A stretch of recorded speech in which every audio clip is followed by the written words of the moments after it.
Chapter 51. Their sister's wedding day arrived, and Jane and Elizabeth felt for her probably more than she felt for herself. The carriage was sent to meet them, and they were to return in it by dinner time. Their arrival was dreaded by the elder Miss Bennets, and Jane more especially, who gave Lydia the feelings which would have attended herself had she been the culprit, and was wretched in the thought of what her sister must endure. They came. The family were assembled in the breakfast-room to receive them. Smiles decked the face of Mrs. Bennet as the carriage drove up to the door. Her husband looked impenetrably grave, her daughters alarmed, anxious, uneasy. Lydia's voice was heard in the vestibule. The door was thrown open, and she ran into the room. Her mother stepped forwards, embraced her, and welcomed her with rapture, gave her hand with an affectionate smile to Wickham, who followed his lady, and wished them joy with an alacrity which showed no doubt of their happiness. Their reception from Mr. Bennet, to whom they then turned, was not quite so cordial. His countenance rather gained in austerity, and he scarcely opened his lips. The easy assurance of the young couple, indeed, was enough to provoke him. Elizabeth was disgusted, and even Miss Bennet was shocked. Lydia was Lydia still, untamed, unabashed, wild, noisy, and fearless. She turned from sister to sister, demanding their congratulations, and when at length they all sat down, looked eagerly round the room, took notice of some little alteration in it, and observed with a laugh that it was a great while since she had been there. Wickham was not at all more distressed than herself, but his manners were always so pleasing, that had his character and his marriage been exactly what they ought, his smiles and his easy address, while he claimed their relationship, would have delighted them all. Elizabeth had not before believed him quite equal to such assurance, but she sat down, resolving within herself to draw no limits in future to the impudence of an impudent man.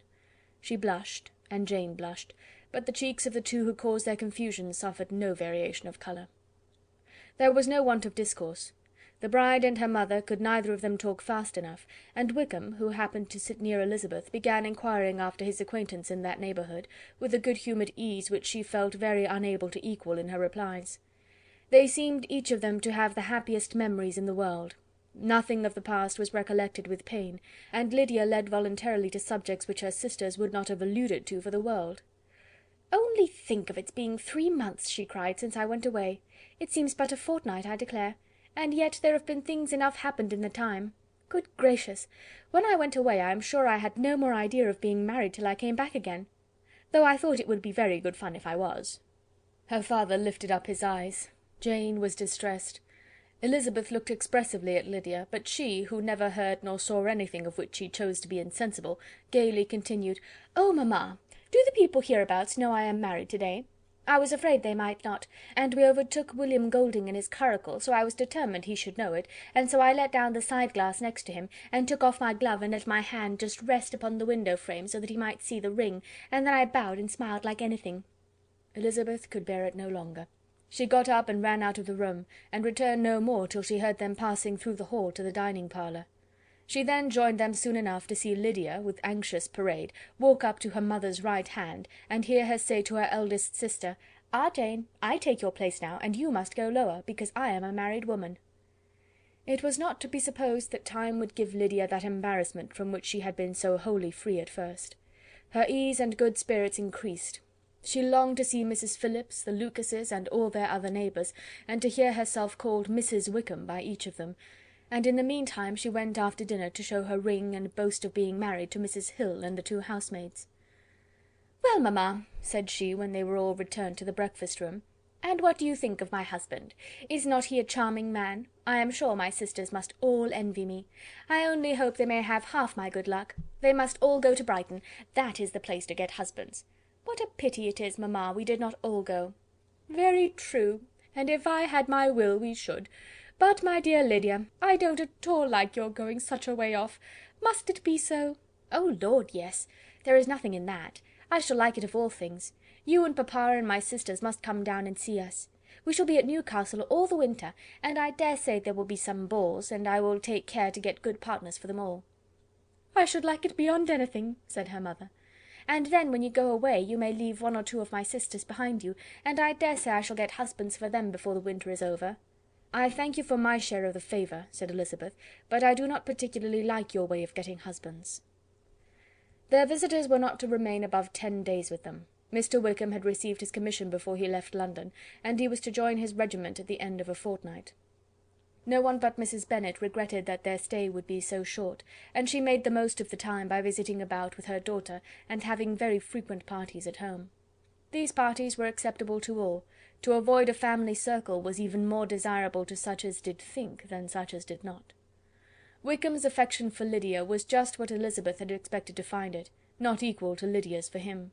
She had scarcely needed her present observation to be satisfied, from the reason of things, that their elopement had been brought on by the strength of her love rather than by his, and she would have wondered why, without violently caring for her, he chose to elope with her at all, had she not felt certain that his flight was rendered necessary by distress of circumstances, and if that were the case, he was not the young man to resist an opportunity of having a companion. Lydia was exceedingly fond of him. He was her dear Wickham on every occasion. No one was to be put in competition with him. He did everything best in the world, and she was sure he would kill more birds on the 1st of September than anybody else in the country. One morning, soon after their arrival, as she was sitting with her 2 elder sisters, she said to Elizabeth, "Lizzy, I never gave you an account of my wedding, I believe. You were not by when I told mamma and the others all about it. Are you not curious to hear how it was managed?" "Not really," replied Elizabeth. "I think there cannot be too little said on the subject." "La, you are so strange! But I must tell you how it went off. We were married, you know, at St. Clement's, because Wickham's lodgings were in that parish, and it was settled that we should all be there by 11 o'clock. My uncle and aunt and I were to go together, and the others were to meet us at the church. Well, Monday morning came, and I was in such a fuss, I was so afraid, you know, that something would happen to put it off, and then I should have gone quite distracted, and there was my aunt all the time I was dressing, preaching and talking away just as if she were reading a sermon. However, I did not hear above 1 word in 10, for I was thinking, you may suppose, of my dear Wickham. I longed to know whether he would be married in his blue coat. Well, and so we breakfasted at 10 as usual. I thought it would never be over, for, by the by, you are to understand, that my uncle and aunt were horrid unpleasant all the time I was with them. If you'll believe me, I did not once put my foot out of doors, though I was there a fortnight. Not one party or scheme or anything. To be sure, London was rather thin, but however, the little theatre was open. Well, and so just as the carriage came to the door, my uncle was called away upon business to that horrid man, Mr. Stone, and then, you know, when once they get together, there is no end of it. Well, I was so frightened I did not know what to do, for my uncle was to give me away, and if we were beyond the hour, we could not be married all day. But luckily he came back again in 10 minutes' time, and then we all set out. However, I recollected afterwards, that if he had been prevented going, the wedding need not be put off, for Mr. Darcy might have done as well." "Mr. Darcy?" repeated Elizabeth in utter amazement. "Oh, yes, he was to come there with Wickham, you know. But gracious me, I quite forgot. I ought not to have said a word about it. I promised them so faithfully. What will Wickham say? It was to be such a secret." "If it was to be secret," said Jane, "say not another word on the subject. You may depend upon my seeking no further." "Oh, certainly," said Elizabeth, though burning with curiosity. "We will ask you no questions." "Thank you," said Lydia, "for if you did I should certainly tell you all, and then Wickham would be angry." On such encouragement to ask, Elizabeth was forced to put it out of her power by running away. But to live in ignorance on such a point was impossible, or at least it was impossible not to try for information. Mr. Darcy had been at her sister's wedding. It was exactly a scene, and exactly among people, where he had apparently least to do and least temptation to go. Conjectures as to the meaning of it, rapid and wild, hurried into her brain, but she was satisfied with none. Those that best pleased her, as placing his conduct in the noblest light, seemed most improbable. She could not bear such suspense, and hastily seizing a sheet of paper, wrote a short letter to her aunt, to request an explanation of what Lydia had dropped, if it were compatible with the secrecy which had been intended. "You may readily comprehend," she added, "what my curiosity must be to know how a person unconnected with any of us, and, comparatively speaking, a stranger to our family, should have been amongst you at such a time. Pray write instantly, and let me understand it, unless it is, for very cogent reasons, to remain in the secrecy which Lydia seems to think necessary, and then I must endeavour to be satisfied with ignorance. Not that I shall, though," she added to herself, as she finished the letter. "And, my dear aunt, if you do not tell me in an honourable manner, I shall certainly be reduced to tricks and stratagems to find it out." Jane's delicate sense of honour would not allow her to speak to Elizabeth privately of what Lydia had let fall. Elizabeth was glad of it. Till it appeared whether her inquiries would receive any satisfaction, she had rather be without a confidant. End of chapter 51.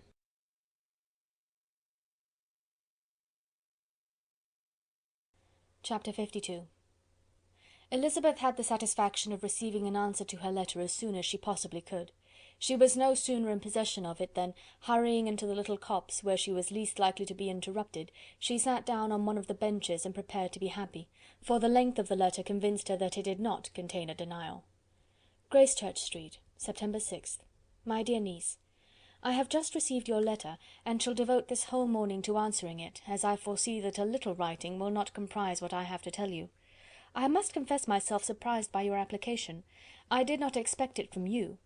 Don't think me angry, however, for I only mean to let you know that I had not imagined such inquiries to be necessary on your side. If you do not choose to understand me, forgive my impertinence. Your uncle is as much surprised as I am, and nothing but the belief of your being a party concerned would have allowed him to act as he has done. But if you are really innocent and ignorant, I must be more explicit. On the very day of my coming home from Longbourn, your uncle had a most unexpected visitor. Mr. Darcy called, and was shut up with him several hours. It was all over before I arrived, so my curiosity was not so dreadfully racked as yours seems to have been.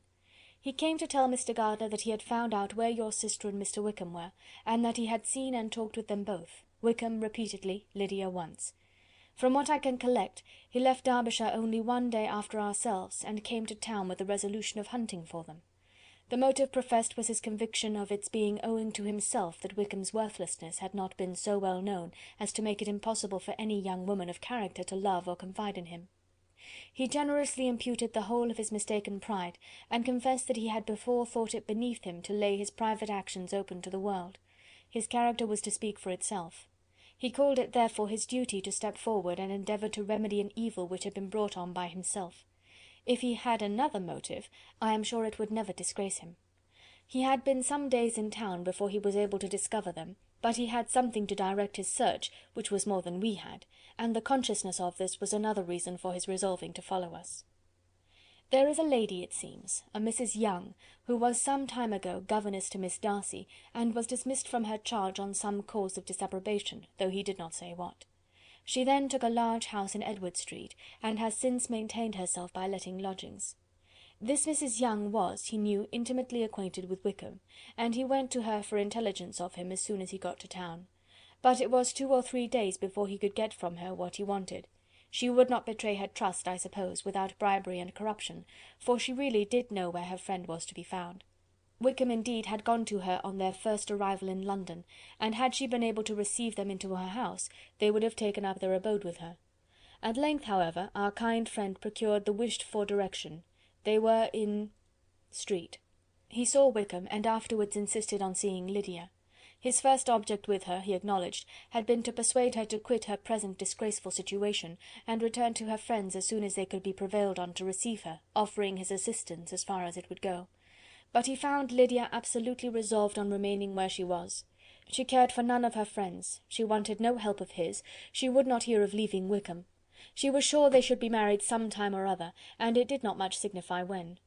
Since such were her feelings, it only remained, he thought, to secure and expedite a marriage, which, in his very first conversation with Wickham, he easily learnt had never been his design. He confessed himself obliged to leave the regiment on account of some debts of honour, which were very pressing, and scrupled not to lay all the ill consequences of Lydia's flight on her own folly alone. He meant to resign his commission immediately, and as to his future situation, he could conjecture very little about it. He must go somewhere, but he did not know where, and he knew he should have nothing to live on. Mr. Darcy asked him why he had not married your sister at once. Though Mr. Bennet was not imagined to be very rich, he would have been able to do something for him, and his situation must have benefited by marriage. But he found, in reply to this question, that Wickham still cherished the hope of more effectually making his fortune by marriage in some other country. Under such circumstances, however, he was not likely to be proof against the temptation of immediate relief. They met several times, for there was much to be discussed. Wickham, of course, wanted more than he could get, but at length was reduced to be reasonable. Everything being settled between them, Mr. Darcy's next step was to make your uncle acquainted with it, and he first called in Gracechurch Street the evening before I came home. But Mr. Gardiner could not be seen, and Mr. Darcy found, on further inquiry, that your father was still with him, but would quit town the next morning. He did not judge your father to be a person whom he could so properly consult as your uncle, and therefore readily postponed seeing him till after the departure of the former. He did not leave his name, and till the next day it was only known that a gentleman had called on business. On Saturday he came again. Your father was gone, your uncle at home, and as I said before, they had a great deal of talk together. They met again on Sunday, and then I saw him too. It was not all settled before Monday. As soon as it was, the express was sent off to Longbourn, but our visitor was very obstinate. I fancy, Lizzy, that obstinacy is the real defect of his character after all. He has been accused of many faults at different times, but this is the true one. Nothing was to be done that he did not do himself, though I am sure, and I do not speak it to be thanked, therefore say nothing about it, your uncle would most readily have settled the whole. They battled it together for a long time, which was more than either the gentleman or lady concerned in it deserved, but at last your uncle was forced to yield, and instead of being allowed to be of use to his niece, was forced to put up with only having the probable credit of it, which went sorely against the grain, and I really believe your letter this morning gave him great pleasure, because it required an explanation that would rob him of his borrowed feathers, and give the praise where it was due. But, Lizzy, this must go no farther than yourself, or Jane at most. You know pretty well, I suppose, what has been done for the young people. His debts are to be paid, amounting, I believe, to considerably more than £1,000, another 1,000 in addition to her own settled upon her, and his commission purchased. The reason why all this was to be done by him alone was such as I have given above. It was owing to him, to his reserve and want of proper consideration, that Wickham's character had been so misunderstood, and consequently that he had been received and noticed as he was. Perhaps there was some truth in this, though I doubt whether his reserve or anybody's reserve can be answerable for the event. But in spite of all this fine talking, my dear Lizzy, you may rest perfectly assured that your uncle would never have yielded if we had not given him credit for another interest in the affair. When all this was resolved on, he returned again to his friends who were still staying at Pemberley, but it was agreed that he should be in London once more when the wedding took place, and all money matters were then to receive the last finish. I believe I have now told you everything. It is a relation which you tell me is to give you great surprise. I hope at least it will not afford you any displeasure. Lydia came to us, and Wickham had constant admission to the house. He was exactly what he had been when I knew him in Hertfordshire, but I would not tell you how little I was satisfied with her behaviour while she stayed with us, if I had not perceived by Jane's letter last Wednesday that her conduct on coming home was exactly of a piece with it, and therefore what I now tell you can give you no fresh pain. I talked to her repeatedly in the most serious manner, representing to her all the wickedness of what she had done, and all the unhappiness she had brought on her family. If she heard me, it was by good luck, for I am sure she did not listen. I was sometimes quite provoked, but then I recollected my dear Elizabeth and Jane, and for their sakes had patience with her. Mr. Darcy was punctual in his return, and as Lydia informed you, attended the wedding. He dined with us the next day, and was to leave town again on Wednesday or Thursday. Will you be very angry with me, my dear Lizzy, if I take this opportunity of saying, what I was never bold enough to say before, how much I like him? His behaviour to us has, in every respect, been as pleasing as when we were in Derbyshire. His understanding and opinions all please me. He wants nothing but a little more liveliness, and that, if he marry prudently, his wife may teach him. I thought him very sly. He hardly ever mentioned your name, but slyness seems the fashion. Pray forgive me if I have been very presuming, or at least do not punish me so far as to exclude me from P. I shall never be quite happy till I have been all round the park. A low phaeton with a nice little pair of ponies would be the very thing. But I must write no more. The children have been wanting me this half hour. Yours very sincerely, M. Gardiner. The contents of this letter threw Elizabeth into a flutter of spirits, in which it was difficult to determine whether pleasure or pain bore the greatest share. The vague and unsettled suspicions which uncertainty had produced of what Mr. Darcy might have been doing to forward her sister's match, which she had feared to encourage as an exertion of goodness too great to be probable, and at the same time dreaded to be just from the pain of obligation, were proved beyond their greatest extent to be true. He had followed them purposely to town, he had taken on himself all the trouble and mortification attendant on such a research, in which supplication had been necessary to a woman whom he must abominate and despise, and where he was reduced to meet, frequently meet, reason with, persuade, and finally bribe, the man whom he always most wished to avoid, and whose very name it was punishment to him to pronounce. He had done all this for a girl whom he could neither regard nor esteem. Her heart did whisper that he had done it for her, But it was a hope shortly checked by other considerations, and she soon felt that even her vanity was insufficient when required to depend on his affection for her, for a woman who had already refused him, as able to overcome a sentiment so natural as abhorrence against relationship with Wickham. Brother-in-law of Wickham! Every kind of pride must revolt from the connection. He had, to be sure, done much. She was ashamed to think how much.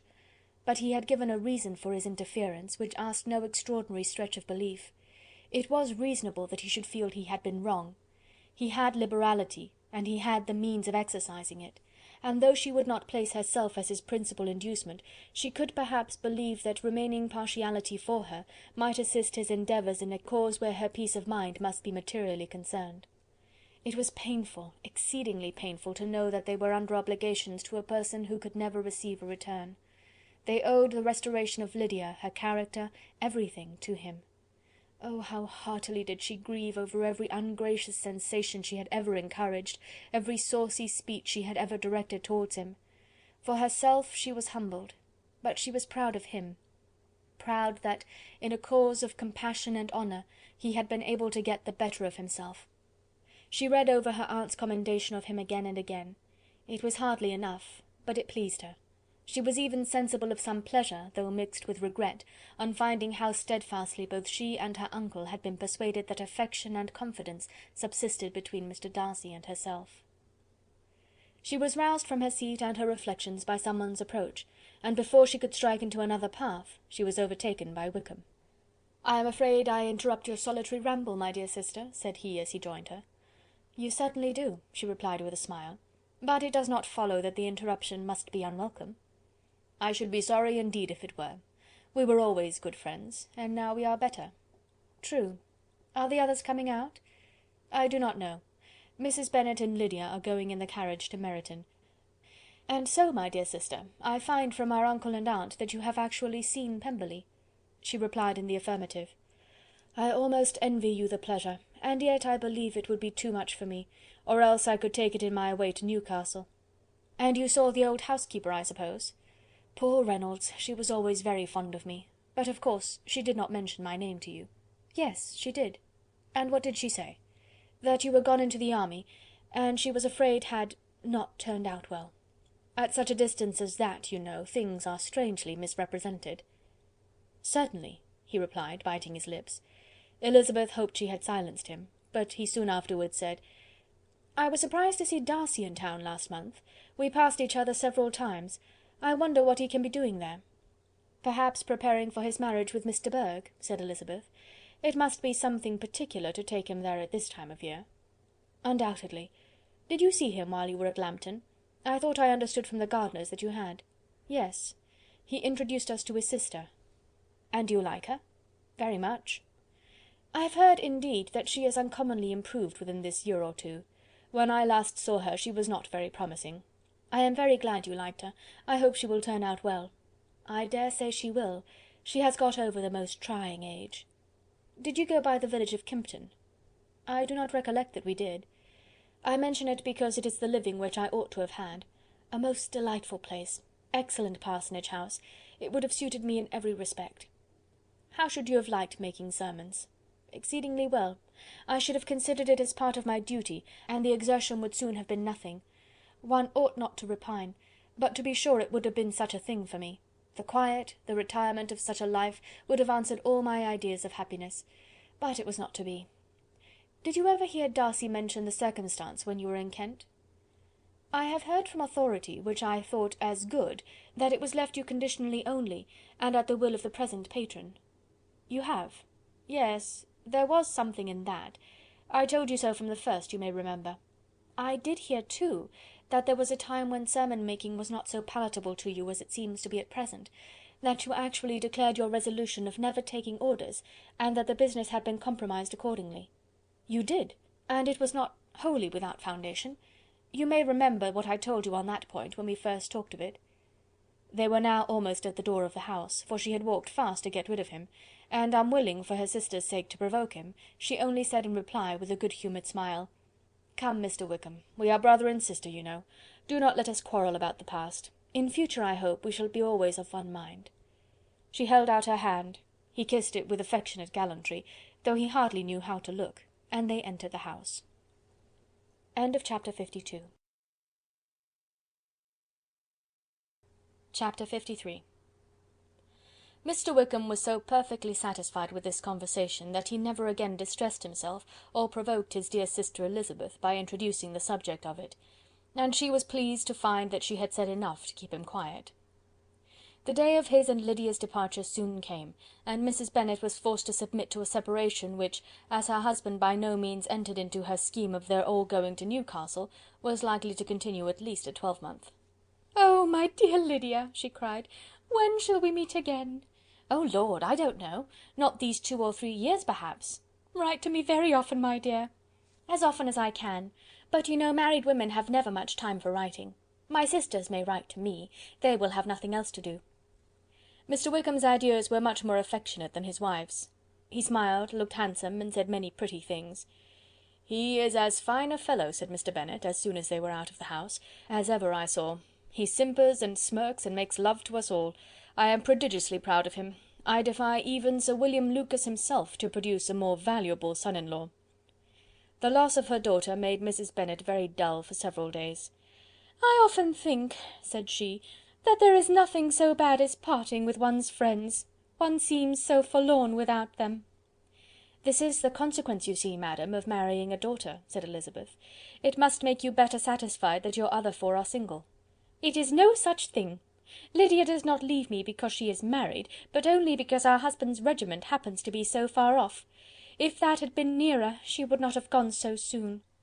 But the spiritless condition which this event threw her into was shortly relieved, and her mind opened again to the agitation of hope, by an article of news which then began to be in circulation. The housekeeper at Netherfield had received orders to prepare for the arrival of her master, who was coming down in a day or two, to shoot there for several weeks. Mrs. Bennet was quite in the fidgets. She looked at Jane, and smiled and shook her head by turns. "Well, well, and so Mr. Bingley is coming down, sister," for Mrs. Phillips first brought her the news. "Well, so much the better. Not that I care about it, though. He is nothing to us, you know, and I am sure I never want to see him again.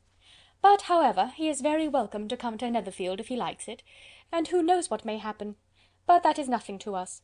You know, sister, we agreed long ago never to mention a word about it. And so, is it quite certain he is coming?"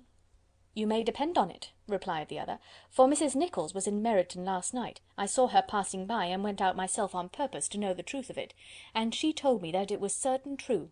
He comes down on Thursday at the latest, very likely on Wednesday. She was going to the butcher's, she told me, on purpose to order in some meat on Wednesday, and she has got 3 couple of ducks, just fit to be killed." Miss Bennet had not been able to hear of his coming without changing colour. It was many months since she had mentioned his name to Elizabeth, but now, as soon as they were alone together, she said, "I saw you look at me to-day, Lizzy, when my aunt told us of the present report, and I know I appeared distressed, but don't imagine it was from any silly cause. I was only confused for the moment, because I felt I should be looked at. I do assure you that the news does not affect me either with pleasure or pain. I am glad of one thing, that he comes alone, because we shall see less of him. Not that I am afraid of myself, but I dread other people's remarks." Elizabeth did not know what to make of it. Had she not seen him in Derbyshire, she might have supposed him capable of coming there with no other view than what was acknowledged, but she still thought him partial to Jane, and she wavered as to the greater probability of his coming there with his friend's permission, or being bold enough to come without it. "Yet it is hard," she sometimes thought, "that this poor man cannot come to a house which he has legally hired without raising all this speculation. I will leave him to himself." In spite of what her sister declared, and really believed to be her feelings in the expectation of his arrival, Elizabeth could easily perceive that her spirits were affected by it. They were more disturbed, more unequal, than she had often seen them. The subject which had been so warmly canvassed between their parents about a twelvemonth ago, was now brought forward again. "As soon as ever Mr. Bingley comes, my dear," said Mrs. Bennet, "you will wait on him, of course." "No, no. You forced me into visiting him last year, and promised, if I went to see him, he should marry one of my daughters, but it ended in nothing, and I will not be sent on a fool's errand again." His wife represented to him how absolutely necessary such an attention would be from all the neighbouring gentlemen, on his returning to Netherfield. "'Tis an etiquette I despise," said he. "If he wants our society, let him seek it. He knows where we live. I will not spend my hours in running after my neighbours every time they go away and come back again." "Well, all I know is, that it will be abominably rude if you do not wait on him. But, however, that shan't prevent my asking him to dine here, I am determined. We must have Mrs. Long and the Gouldings soon. That will make 13 with ourselves, so there will be just room at table for him." Consoled by this resolution, she was the better able to bear her husband's incivility, though it was very mortifying to know that her neighbours might all see Mr. Bingley, in consequence of it, before they did. As the day of his arrival drew near— "I begin to be sorry that he comes at all," said Jane to her sister. "It would be nothing. I could see him with perfect indifference, but I can hardly bear to hear it thus perpetually talked of. My mother means well, but she does not know, no one can know, how much I suffer from what she says. Happy shall I be when his stay at Netherfield is over." "I wish I could say anything to comfort you," replied Elizabeth, "but it is wholly out of my power. You must feel it, and the usual satisfaction of preaching patience to a sufferer is denied me, because you have always so much." Mr. Bingley arrived. Mrs. Bennet, through the assistance of servants, contrived to have the earliest tidings of it, that the period of anxiety and fretfulness on her side might be as long as it could. She counted the days that must intervene before their invitation could be sent, hopeless of seeing him before. But on the 3rd morning after his arrival in Hertfordshire, she saw him, from her dressing-room window, enter the paddock and ride towards the house. Her daughters were eagerly called to partake of her joy. Jane resolutely kept her place at the table, but Elizabeth, to satisfy her mother, went to the window. She looked, she saw Mr. Darcy with him, and sat down again by her sister. "There is a gentleman with him, mamma," said Kitty. "Who can it be?" "Some acquaintance or other, my dear, I suppose. I am sure I do not know." "La!" replied Kitty, "it looks just like that man that used to be with him before, Mr. What's his name, that tall, proud man." "Good gracious! Mr. Darcy, and so it does, I vow. Well, any friend of Mr. Bingley's will always be welcome here, to be sure, but else I must say that I hate the very sight of him." Jane looked at Elizabeth with surprise and concern. She knew but little of their meeting in Derbyshire, and therefore felt for the awkwardness which must attend her sister in seeing him almost for the first time after receiving his explanatory letter. Both sisters were uncomfortable enough. Each felt for the other, and of course for themselves; and their mother talked on of her dislike of Mr. Darcy, and her resolution to be civil to him only as Mr. Bingley's friend, without being heard by either of them. But Elizabeth had sources of uneasiness which could not be suspected by Jane, to whom she had never yet had courage to show Mrs. Gardiner's letter, or to relate her own change of sentiment towards him. To Jane he could be only a man whose proposals she had refused, and whose merit she had undervalued; but to her own more extensive information, he was the person to whom the whole family were indebted for the first of benefits, and whom she regarded herself with an interest, if not quite so tender, at least as reasonable and just as what Jane felt for Bingley. Her astonishment at his coming to Netherfield, to Longbourn, and voluntarily seeking her again, was almost equal to what she had known on first witnessing his altered behaviour in Derbyshire. The colour which had been driven from her face returned for half a minute with an additional glow, and a smile of delight added lustre to her eyes, as she thought for that space of time that his affection and wishes must still be unshaken. But she would not be secure. "Let me first see how he behaves," said she. "It will then be early enough for expectation." She sat intently at work, striving to be composed, and without daring to lift up her eyes, till anxious curiosity carried them to the face of her sister as the servant was approaching the door. Jane looked a little paler than usual, but more sedate than Elizabeth had expected. On the gentlemen's appearing, her colour increased, yet she received them with tolerable ease, and with a propriety of behaviour equally free from any symptom of resentment or any unnecessary complaisance. Elizabeth said as little to either as civility would allow, and sat down again to her work with an eagerness which it did not often command. She had ventured only one glance at Darcy. He looked serious as usual, and, she thought, more as he had been used to look in Hertfordshire than as she had seen him at Pemberley. But perhaps he could not, in her mother's presence, be what he was before her uncle and aunt. It was a painful, but not an improbable conjecture. Bingley she had likewise seen for an instant, and in that short period saw him looking both pleased and embarrassed. He was received by Mrs. Bennet with a degree of civility which made her two daughters ashamed, especially when contrasted with the cold and ceremonious politeness of her curtsy and address to his friend. Elizabeth particularly, who knew that her mother owed to the latter the preservation of her favourite daughter from irremediable infamy, was hurt and distressed to a most painful degree by a distraction so ill applied. Darcy, after inquiring of her how Mr. and Mrs. Gardiner did, a question which she could not answer without confusion, said scarcely anything. He was not seated by her, perhaps that was the reason of his silence, but it had not been so in Derbyshire. There he had talked to her friends, when he could not to herself.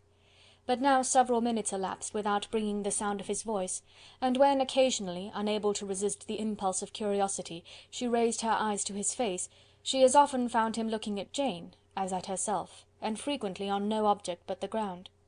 More thoughtfulness and less anxiety to please than when they last met were plainly expressed. She was disappointed and angry with herself for being so.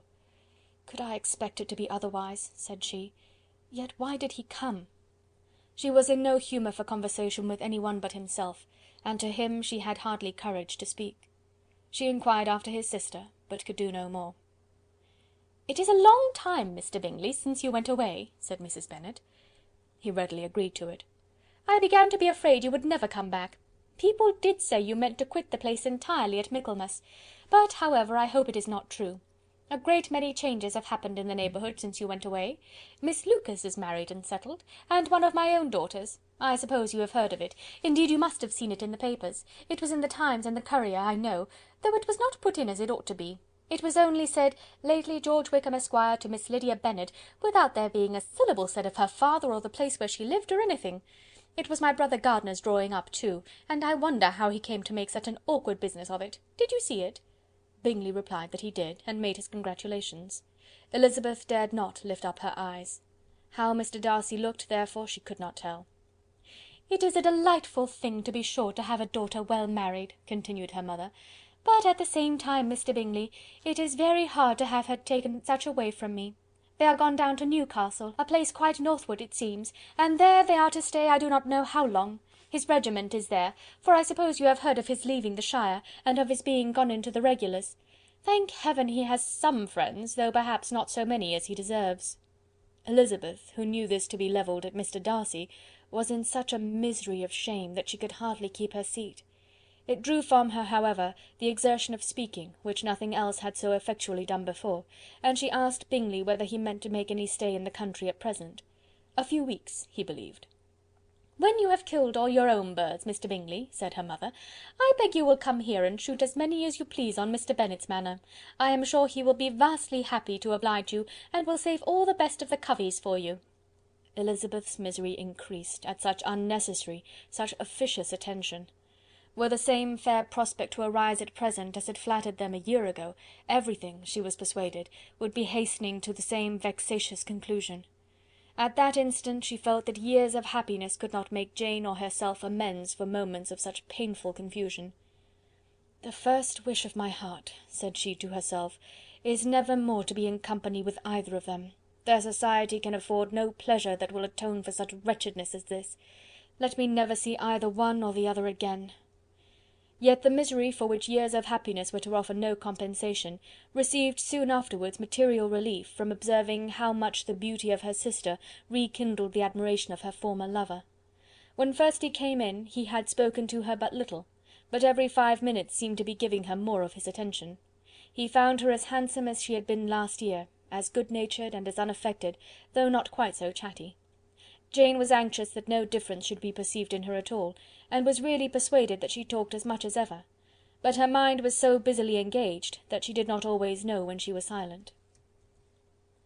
When the gentlemen rose to go away, Mrs. Bennet was mindful of her intended civility, and they were invited and engaged to dine at Longbourn in a few days' time. "You are quite a visit in my debt, Mr. Bingley," she added, "for when you went to town last winter, you promised to take a family dinner with us as soon as you returned. I have not forgot, you see, and I assure you, I was very much disappointed that you did not come back and keep your engagement." Bingley looked a little silly at this reflection, and said something of his concern at having been prevented by business. They then went away. Mrs. Bennet had been strongly inclined to ask them to stay and dine there that day, but, though she always kept a very good table, she did not think anything less than 2 courses could be good enough for a man on whom she had such anxious designs, or satisfy the appetite and pride of one who had 10,000 a year. Chapter 53. Chapter 54. As soon as they were gone, Elizabeth walked out to recover her spirits, or in other words, to dwell without interruption on those subjects that must deaden them more. Mr. Darcy's behaviour astonished and vexed her. "Why, if he came only to be silent, grave, and indifferent," said she, "did he come at all?" She could settle it in no way that gave her pleasure. "He could be still amiable, still pleasing to my uncle and aunt when he was in town, and why not to me? If he fears me, why come hither? If he no longer cares for me, why silent? Teasing, teasing man! I will think no more about him." Her resolution was for a short time involuntarily kept by the approach of her sister, who joined her with a cheerful look, which showed her better satisfied with their visitors than Elizabeth. "Now," said she, "that this first meeting is over, I feel perfectly easy. I know my own strength, and I shall never be embarrassed again by his coming. I am glad he dines here on Tuesday. It will then be publicly seen that, on both sides, we meet only as common and indifferent acquaintance." "Yes, very indifferent indeed," said Elizabeth laughingly. "Oh, Jane, take care." "My dear Lizzy, you cannot think me so weak as to be in danger now." "I think you are in very great danger of making him as much in love with you as ever." They did not see the gentleman again till Tuesday, and Mrs. Bennet, in the meanwhile, was giving way to all the happy schemes which the good humour and common politeness of Bingley, in half an hour's visit, had revived. On Tuesday there was a large party assembled at Longbourn, and the two who were most anxiously expected, to the credit of their punctuality as sportsmen, were in very good time. When they repaired to the dining-room, Elizabeth eagerly watched to see whether Bingley would take the place which, in all their former parties, had belonged to him, by her sister. Her prudent mother, occupied by the same ideas, forbore to invite him to sit by herself. On entering the room he seemed to hesitate, but Jane happened to look round, and happened to smile. It was decided. He placed himself by her. Elizabeth, with a triumphant sensation, looked towards his friend. He bore it with noble indifference, and she would have imagined that Bingley had received his sanction to be happy, had she not seen his eyes likewise turn towards Mr. Darcy, with an expression of half-laughing alarm. His behaviour to her sister was such, during dinner-time, as showed an admiration of her, which, though more guarded than formerly, persuaded Elizabeth that, if left wholly to himself, Jane's happiness and his own would be speedily secured. Though she dared not depend upon the consequence, she yet received pleasure from observing his behaviour. It gave her all the animation that her spirits could boast, for she was in no cheerful humour. Mr. Darcy was almost as far from her as the table could divide them. He was on one side of her mother. She knew how little such a situation would give pleasure to either, or to make either appear to advantage. She was not near enough to hear any of their discourse, but she could see how seldom they spoke to each other, and how formal and cold was their manner whenever they did. Her mother's ungraciousness made the sense of what they owed him more painful to Elizabeth's mind, and she would at times have given anything to be privileged to tell him that his kindness was neither unknown nor unfelt by the whole of the family. She was in hopes that the evening would afford some opportunity of bringing them together, that the whole of the visit would not pass away without enabling them to enter into something more of conversation than the mere ceremonious salutation attending his entrance. Anxious and uneasy, the period which passed in the drawing-room before the gentlemen came was wearisome and dull to a degree that almost made her uncivil. She looked forward to their entrance as the point on which all her chance of pleasure for the evening must depend. "If he does not come to me then," said she, "I shall give him up for ever." The gentleman came, and she thought he looked as if he would have answered her hopes, but alas! the ladies had crowded round the table, where Miss Bennet was making tea, and Elizabeth pouring out the coffee, in so close a confederacy that there was not a single vacancy near her which would admit of a chair. And on the gentleman's approaching, one of the girls moved closer to her than ever, and said in a whisper, "The men shan't come and part us, I am determined. We want none of them, do we?" Darcy had walked away to another part of the room. She followed him with her eyes, envied everyone to whom he spoke, had scarcely patience enough to help anybody to coffee, and then was enraged against herself for being so silly. A man who has once been refused! How could I ever be foolish enough to expect a renewal of his love? Is there one among the sex who would not protest against such a weakness as a second proposal to the same woman? There is no indignity so abhorrent to their feelings. She was a little revived, however, by his bringing back his coffee-cup himself, and she seized the opportunity of saying, "Is your sister at Pemberley still?" "Yes, she will remain there till Christmas." "And quite alone? Have all her friends left her?" "Mrs. Annesley is with her. The others have gone on to Scarborough these 3 weeks." She could think of nothing more to say, but if he wished to converse with her, he might have better success. He stood by her, however, for some minutes in silence, and at last, on the young lady's whispering to Elizabeth again, he walked away. When the tea things were removed and the card tables placed, the ladies all rose, and Elizabeth was then hoping to be soon joined by him, when all her views were overthrown by seeing him fall a victim to her mother's rapacity for whist players, and in a few moments after seated with the rest of the party. She now lost every expectation of pleasure. They were confined for the evening at different tables, and she had nothing to hope but that his eyes were so often turned towards her side of the room as to make him play as unsuccessfully as herself. Mrs. Bennet had designed to keep the two Netherfield gentlemen to supper, but their carriage was unluckily ordered before any of the others, and she had no opportunity of detaining them. "Well, girls," said she, as soon as they were left to themselves, "what say you to the day? I think everything has passed off uncommonly well, I assure you. The dinner was as well dressed as any I ever saw. The venison was roasted to a turn, and everybody said they never saw so fat a haunch. The soup was 50 times better than what we had at the Lucases last week, and even Mr. Darcy acknowledged that the partridges were remarkably well done, and I suppose he has 2 or 3 French cooks at least. And, my dear Jane, I never saw you look in greater beauty. Mrs. Long said so too, for I asked her whether you did not. And what do you think she said besides? Ah, Mrs. Bennet, we shall have her at Netherfield at last. She did indeed. I do think Mrs. Long is as good a creature as ever lived, and her nieces are very pretty behaved girls, and not at all handsome. I like them prodigiously." Mrs. Bennet, in short, was in very great spirits. She had seen enough of Bingley's behaviour to Jane to be convinced that she would get him at last, and her expectations of advantage to her family, when in a happy humour, were so far beyond reason, that she was quite disappointed in not seeing him there again the next day to make his proposals. "It has been a very agreeable day," said Miss Bennet to Elizabeth. "The party seemed so well selected, so suitable one with the other. I hope we may often meet again." Elizabeth smiled. "Lizzy, you must not do so. You must not suspect me. It mortifies me. I assure you that I have now learnt to enjoy his conversation as an agreeable and sensible young man, without having a wish beyond it. I am perfectly satisfied, from what his manners now are, that he never had any design of engaging my affection. It is only that he is blessed with greater sweetness of address, and a stronger desire of generally pleasing, than any other man." "You are very cruel," said her sister. "You will not let me smile, and are provoking me to it every moment." "How hard it is in some cases to be believed!" "And how impossible in others." "But why should you wish to persuade me that I feel more than I acknowledge?" "That is a question which I hardly know how to answer. We all love to instruct, though we can teach only what is not worth knowing. Forgive me, and if you persist in indifference, do not make me your confidant." Chapter 54. Chapter 55.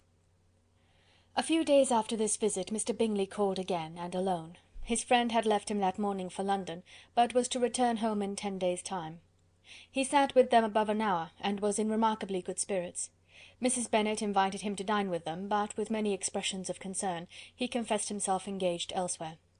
"Next time you call," said she, "I hope we shall be more lucky." He should be particularly happy at any time, etc., etc., and if she would give him leave, would take an early opportunity of waiting on them. "Can you come to-morrow?" Yes, he had no engagement at all for to-morrow, and her invitation was accepted with alacrity. He came, and in such very good time, that the ladies were none of them dressed. In ran Mrs. Bennet to her daughter's room, in her dressing gown, and with her hair half finished, crying out, "My dear Jane, make haste and hurry down. He is come, Mr. Bingley is come, he is indeed. Make haste, make haste. Here, Sarah, come to Miss Bennet this moment, and help her on with her gown. Never mind Miss Lizzie's hair."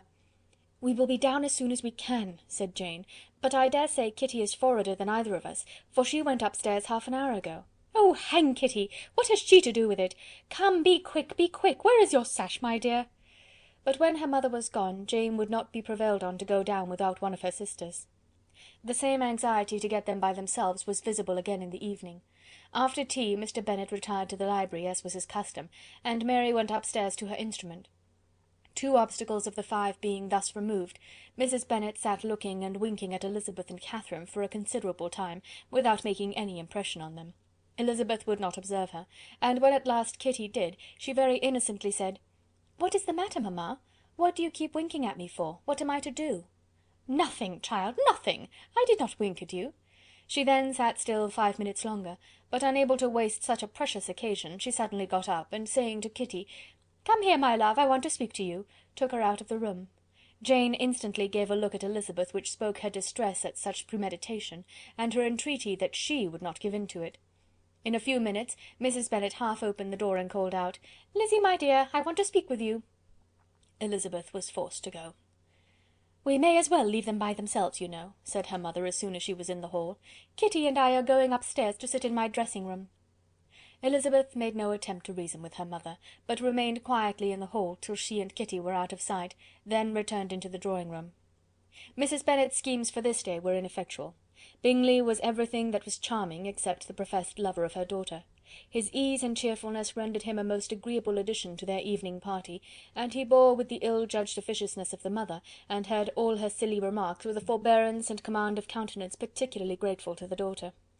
He scarcely needed an invitation to stay to supper, and before he went away an engagement was formed, chiefly through his own and Mrs. Bennet's means, for his coming next morning to shoot with her husband. After this day, Jane said no more of her indifference. Not a word passed between the sisters concerning Bingley, but Elizabeth went to bed in the happy belief that all must speedily be concluded, unless Mr. Darcy returned within the stated time. Seriously, however, she felt tolerably persuaded that all this must have taken place with that gentleman's concurrence. Bingley was punctual to his appointment, and he and Mr. Bennet spent the morning together, as had been agreed on. The latter was much more agreeable than his companion expected. There was nothing of presumption or folly in Bingley that could provoke his ridicule or disgust him into silence, and he was more communicative and less eccentric than the other had ever seen him. Bingley, of course, returned with him to dinner, and in the evening Mrs. Bennet's invention was again at work to get everybody away from him and her daughter. Elizabeth, who had a letter to write, went into the breakfast-room for that purpose soon after tea, for as the others were all going to sit down to cards, she could not be wanted to counteract her mother's schemes. But on returning to the drawing-room, when her letter was finished, she saw, to her infinite surprise, there was reason to fear that her mother had been too ingenious for her. On opening the door, she perceived her sister and Bingley standing together over the hearth, as if engaged in earnest conversation, and had this led to no suspicion, the faces of both, as they hastily turned round and moved away from each other, would have told it all. Their situation was awkward enough, but hers, she thought, was still worse. Not a syllable was uttered by either, and Elizabeth was on the point of going away again, when Bingley, who as well as the other had sat down, suddenly rose, and whispering a few words to her sister, ran out of the room. Jane could have no reserves from Elizabeth where confidence would give pleasure, and instantly embracing her, acknowledged with the liveliest emotion that she was the happiest creature in the world. "'Tis too much," she added, "by far too much. I do not deserve it. Oh, why is not everybody as happy?" Elizabeth's congratulations were given with a sincerity, a warmth, a delight, which words could but poorly express. Every sentence of kindness was a fresh source of happiness to Jane, but she would not allow herself to stay with her sister, or say half that remained to be said for the present. "I must go instantly to my mother," she cried. "I would not on any account trifle with her affectionate solicitude, or allow her to hear it from any one but myself. He has gone to my father already. Oh, Lizzy, to know that what I have to relate will give such pleasure to all my dear family! How shall I bear so much happiness?" She then hastened away to her mother, who had purposely broken up the card party, and was sitting upstairs with Kitty. Elizabeth, who was left by herself, now smiled at the rapidity and ease with which an affair was finally settled that had given them so many previous months of suspense and vexation. "And this," said she, "is the end of all his friends' anxious circumspection, of all his sister's falsehood and contrivance, the happiest, wisest, most reasonable end." In a few minutes she was joined by Bingley, whose conference with her father had been short and to the purpose. "Where is your sister?" he said hastily, as he opened the door. "With my mother upstairs. She will be down in a moment, I dare say." He then shut the door, and coming up to her, claimed the good wishes and affection of a sister. Elizabeth honestly and heartily expressed her delight in the prospect of their relationship. They shook hands with great cordiality, and then, till her sister came down, she had to listen to all he had to say of his own happiness and of Jane's perfections, and in spite of his being a lover, Elizabeth really believed all his expectations of felicity to be rationally founded, because they had for basis the excellent understanding and super-excellent disposition of Jane, and a general similarity of feeling and taste between her and himself. It was an evening of no common delight to them all. The satisfaction of Miss Bennet's mind gave a glow of such sweet animation to her face as made her look handsomer than ever. Kitty simpered and smiled, and hoped her turn was coming soon. Mrs. Bennet could not give her consent or speak her approbation in terms warm enough to satisfy her feelings, though she talked to Bingley of nothing else for half an hour, and when Mr. Bennet joined them at supper, his voice and manner plainly showed how really happy he was. Not a word, however, passed his lips in allusion to it, till their visitor took his leave for the night, but as soon as he was gone, he turned to his daughter and said, "Jane, I congratulate you. You will be a very happy woman." Jane went to him instantly, kissed him, and thanked him for his goodness. "You are a good girl," he replied, "and I have great pleasure in thinking you will be so happily settled. I have not a doubt of your doing very well together. Your tempers are by no means unlike. You are each of you so complying, that nothing will ever be resolved on, so easy that every servant will cheat you, and so generous that you will always exceed your income." "I hope not so. Imprudence or thoughtlessness in money matters would be unpardonable in me." "Exceed their income! My dear Mr. Bennet," cried his wife, "what are you talking of? Why, he has 4,000 or 5,000 a year, and very likely more." Then addressing her daughter, "Oh, my dear, dear Jane, I am so happy! I am sure I shan't get a wink of sleep all night. I knew how it would be. I always said it must be so at last. I was sure you could not be so beautiful for nothing.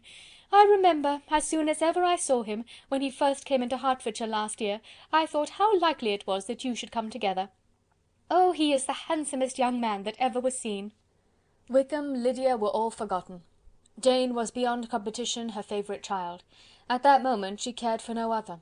Her younger sisters soon began to make interest with her for objects of happiness which she might in future be able to dispense. Mary petitioned for the use of the library at Netherfield, and Kitty begged very hard for a few balls there every winter.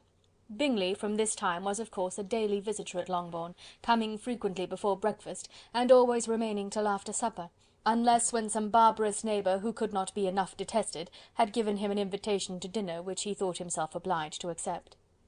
Elizabeth had now but little time for conversation with her sister, for while he was present, Jane had no attention to bestow on anyone else, but she found herself considerably useful to both of them in those hours of separation that must sometimes occur. In the absence of Jane, he always attached himself to Elizabeth for the pleasure of talking of her, and when Bingley was gone, Jane constantly sought the same means of relief. "He has made me so happy," said she one evening, "by telling me that he was totally ignorant of my being in town last spring. I had not believed it possible." "I suspected as much," replied Elizabeth, "but how did he account for it?" "It must have been his sister's doing. They were certainly no friends to his acquaintance with me, which I cannot wonder at, since he might have chosen so much more advantageously in many respects. But when they see, as I trust they will, that their brother is happy with me, they will learn to be contented, and we shall be on good terms again, though we can never be what we once were to each other." "That is the most unforgiving speech," said Elizabeth, "that I ever heard you utter. Good girl! It would vex me indeed to see you again the dupe of Miss Bingley's pretended regard." "Would you believe it, Lizzy, that when he went to town last November he really loved me, and nothing but a persuasion of my being indifferent would have prevented his coming down again?" "He made a little mistake, to be sure, but it is to the credit of his modesty." This naturally introduced a panegyric from Jane on his diffidence, and the little value he put on his own good qualities. Elizabeth was pleased to find that he had not betrayed the interference of his friend, for though Jane had the most generous and forgiving heart in the world, she knew it was a circumstance which must prejudice her against him. "I am certainly the most fortunate creature that ever existed," cried Jane. "Oh, Lizzy, why am I thus singled from my family and blessed above them all? If I could but see you as happy! If there were but such another man for you! If you were to give me 40 such men, I never could be so happy as you. Till I have your disposition, your goodness, I never can have your happiness. No, no, let me shift for myself, and perhaps, if I have very good luck, I may meet with another Mr. Collins in time."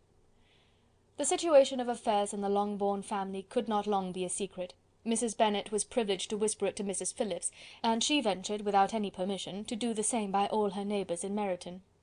The Bennets were speedily pronounced to be the luckiest family in the world, though only a few weeks before, when Lydia had first run away, they had been generally proved to be marked out for misfortune.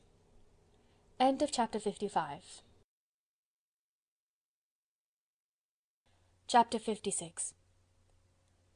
One morning, about a week after Bingley's engagement with Jane had been formed, as he and the females of the family were sitting together in the dining-room, their attention was suddenly drawn to the window by the sound of a carriage, and they perceived a chaise and four driving up the lawn. It was too early in the morning for visitors, and besides the equipage did not answer to that of any of their neighbours. The horses were post, and neither the carriage nor the livery of the servant who preceded it were familiar to them. As it was certain, however, that somebody was coming, Bingley instantly prevailed on Miss Bennet to avoid the confinement of such an intrusion, and walk away with him into the shrubbery. They both set off, and the conjectures of the remaining three continued, though with little satisfaction, till the door was thrown open, and their visitor entered. It was Lady Catherine de Bourgh. They were, of course, all intending to be surprised, but their astonishment was beyond their expectation, and on the part of Mrs. Bennet and Kitty, though she was perfectly unknown to them, even inferior to what Elizabeth felt. She entered the room with an air more than usually ungracious, made no other reply to Elizabeth's salutation than a slight inclination of the head, and sat down without saying a word. Elizabeth had mentioned her name to her mother on her ladyship's entrance, though no request of introduction had been made. Mrs. Bennet, all amazement, though flattered by having a guest of such high importance, received her with the utmost politeness. After sitting for a moment in silence, she said very stiffly to Elizabeth, "I hope you are well, Miss Bennet. That lady, I suppose, is your mother?" Elizabeth replied very concisely that she was. "And that, I suppose, is one of your sisters?" "Yes, madam," said Mrs. Bennet, delighted to speak to a Lady Catherine.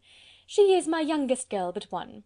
My youngest of all is lately married, and my eldest is somewhere about the grounds, walking with a young man who, I believe, will soon become a part of the family." "You have a very small park here," returned Lady Catherine after a short silence. "It is nothing in comparison of Rosings, my lady, I dare say, but I assure you it is much larger than Sir William Lucas's." "This must be a most inconvenient sitting-room for the evening, in summer. The windows are full west." Mrs. Bennet assured her that they never sat there after dinner, and then added, "May I take the liberty of asking your ladyship whether you left Mr. and Mrs. Collins well?" "Yes, very well. I saw them the night before last." Elizabeth now expected that she would produce a letter for her from Charlotte, as it seemed the only probable motive for her calling, but no letter appeared, and she was completely puzzled. Mrs. Bennet, with great civility, begged her ladyship to take some refreshment, but Lady Catherine very resolutely, and not very politely, declined eating anything, and then, rising up, said to Elizabeth, "Miss Bennet, there seemed to be a prettyish kind of a little wilderness on one side of your lawn. I should be glad to take a turn in it, if you will favour me with your company." "Go, my dear," cried her mother, "and show her ladyship about the different walks. I think she will be pleased with the hermitage." Elizabeth obeyed, and running into her own room for her parasol, attended her noble guest downstairs. As they passed through the hall, Lady Catherine opened the doors into the dining parlour and drawing room, and pronouncing them, after a short survey, to be decent-looking rooms, walked on. Her carriage remained at the door, and Elizabeth saw that her waiting-woman was in it. They proceeded in silence along the gravel walk that led to the copse. Elizabeth was determined to make no effort for conversation with the woman who was now more than usually insolent and disagreeable. "How could I ever think her like her nephew?" said she, as she looked her in her face. As soon as they entered the copse, Lady Catherine began in the following manner. "You can be at no loss, Miss Bennet, to understand the reason of my journey hither. Your own heart, your own conscience must tell you why I come." Elizabeth looked with unaffected astonishment. "Indeed you are mistaken, madam. I have not been at all able to account for the honour of seeing you here." "Miss Bennet," replied her ladyship in an angry tone, "you ought to know that I am not to be trifled with. But however insincere you may choose to be, you shall not find me so. My character has ever been celebrated for its sincerity and frankness, and in a cause of such moment as this, I shall certainly not depart from it. A report of a most alarming nature reached me 2 days ago. I was told that not only your sister was on the point of being most advantageously married, but that you, Miss Elizabeth Bennet, would, in all likelihood, be soon afterwards united to my nephew, my own nephew, Mr. Darcy. Though I know it must be a scandalous falsehood, though I would not injure him so much as to suppose the truth of it possible, I instantly resolved on setting off for this place, that I might make my sentiments known to you." "If you believed it impossible to be true," said Elizabeth, colouring with astonishment and disdain, "I wonder you took the trouble of coming so far. What could your ladyship propose by it?" "At once to insist upon having such a report universally contradicted." "Your coming to Longbourn to see me and my family," said Elizabeth coolly, "will be rather a confirmation of it, if indeed such a report is in existence." "If! Do you then pretend to be ignorant of it? Has it not been industriously circulated by yourselves? Do you not know that such a report is spread abroad? I never heard that it was. And can you likewise declare that there is no foundation for it? I do not pretend to possess equal frankness with your ladyship. You may ask questions which I shall not choose to answer. This is not to be borne. Miss Bennet, I insist on being satisfied. Has my nephew made you an offer of marriage? Your ladyship has declared it to be impossible. It ought to be so, it must be so, while he retains the use of his reason. But your arts and allurements may, in a moment of infatuation, have made him forget what he owes to himself and to all his family. You may have drawn him in. If I have, I shall be the last person to confess it. Miss Bennet, do you know who I am? I have not been accustomed to such language as this. I am almost the nearest relation he has in the world, and am entitled to know all his dearest concerns. But you are not entitled to know mine, nor will such behaviour as this ever induce me to be explicit. Let me be rightly understood. This match, to which you have the presumption to aspire, can never take place. No, never. Mr. Darcy is engaged to my daughter. Now what have you to say? Only this, that if he is so, you can have no reason to suppose he will make an offer to me. Lady Catherine hesitated for a moment, and then replied: The engagement between them is of a peculiar kind. From their infancy they have been intended for each other. It was the favourite wish of his mother, as well as of hers. While in their cradles we planned the union, and now, at the moment when the wishes of both sisters would be accomplished in their marriage, to be prevented by a young woman of inferior birth, of no importance in the world, and wholly unallied to the family. Do you pay no regard to the wishes of his friends, to his tacit engagement with Miss de Bourgh? Are you lost to every feeling of propriety and delicacy? Have you not heard me say that from his earliest hours he was destined for his cousin? Yes, and I had heard it before, but what is that to me? If there is no other objection to my marrying your nephew, I shall certainly not be kept from it by knowing that his mother and aunt wished him to marry Miss de Bourgh. You both did as much as you could in planning the marriage. Its completion depended on others. If Mr. Darcy is neither by honour nor inclination confined to his cousin, why is not he to make another choice? And if I am that choice, why may not I accept him? Because honour, decorum, prudence, nay, interest, forbid it. Yes, Miss Bennet, interest. For do not expect to be noticed by his family or friends if you wilfully act against the inclinations of all. You will be censured, slighted, and despised by every one connected with him. Your alliance will be a disgrace. Your name will never even be mentioned by any of us. These are heavy misfortunes, replied Elizabeth, but the wife of Mr. Darcy must have such extraordinary sources of happiness necessarily attached to her situation, that she could, upon the whole, have no cause to repine. Obstinate, headstrong girl! I am ashamed of you. Is this your gratitude for my attentions to you last spring? Is nothing due to me on that score? Let us sit down. You are to understand, Miss Bennet, that I came here with the determined resolution of carrying my purpose, nor will I be dissuaded from it. I have not been used to submit to any person's whims. I have not been in the habit of brooking disappointment. That will make your ladyship's situation at present more pitiable, but it will have no effect on me. I will not be interrupted. Hear me in silence. My daughter and my nephew are formed for each other. They are descended, on the maternal side, from the same noble line, and on the father's, from respectable, honourable, and ancient, though untitled families. Their fortune on both sides is splendid. They are destined for each other by the voice of every member of their respective houses, and what is to divide them? The upstart pretensions of a young woman without family, connections, or fortune? Is this to be endured? But it must not, shall not be. If you were sensible of your own good, you would not wish to quit the sphere in which you have been brought up. In marrying your nephew, I should not consider myself as quitting that sphere. He is a gentleman, I am a gentleman's daughter. So far we are equal. True. You are a gentleman's daughter, but who was your mother? Who are your uncles and aunts? Do not imagine me ignorant of their condition. Whatever my connections may be, said Elizabeth, if your nephew does not object to them, they can be nothing to you. Tell me once and for all, are you engaged to him? Though Elizabeth would not, for the mere purpose of obliging Lady Catherine, have answered this question, she could not but say, after a moment's deliberation, I am not. Lady Catherine seemed pleased. "And will you promise me never to enter into such an engagement?"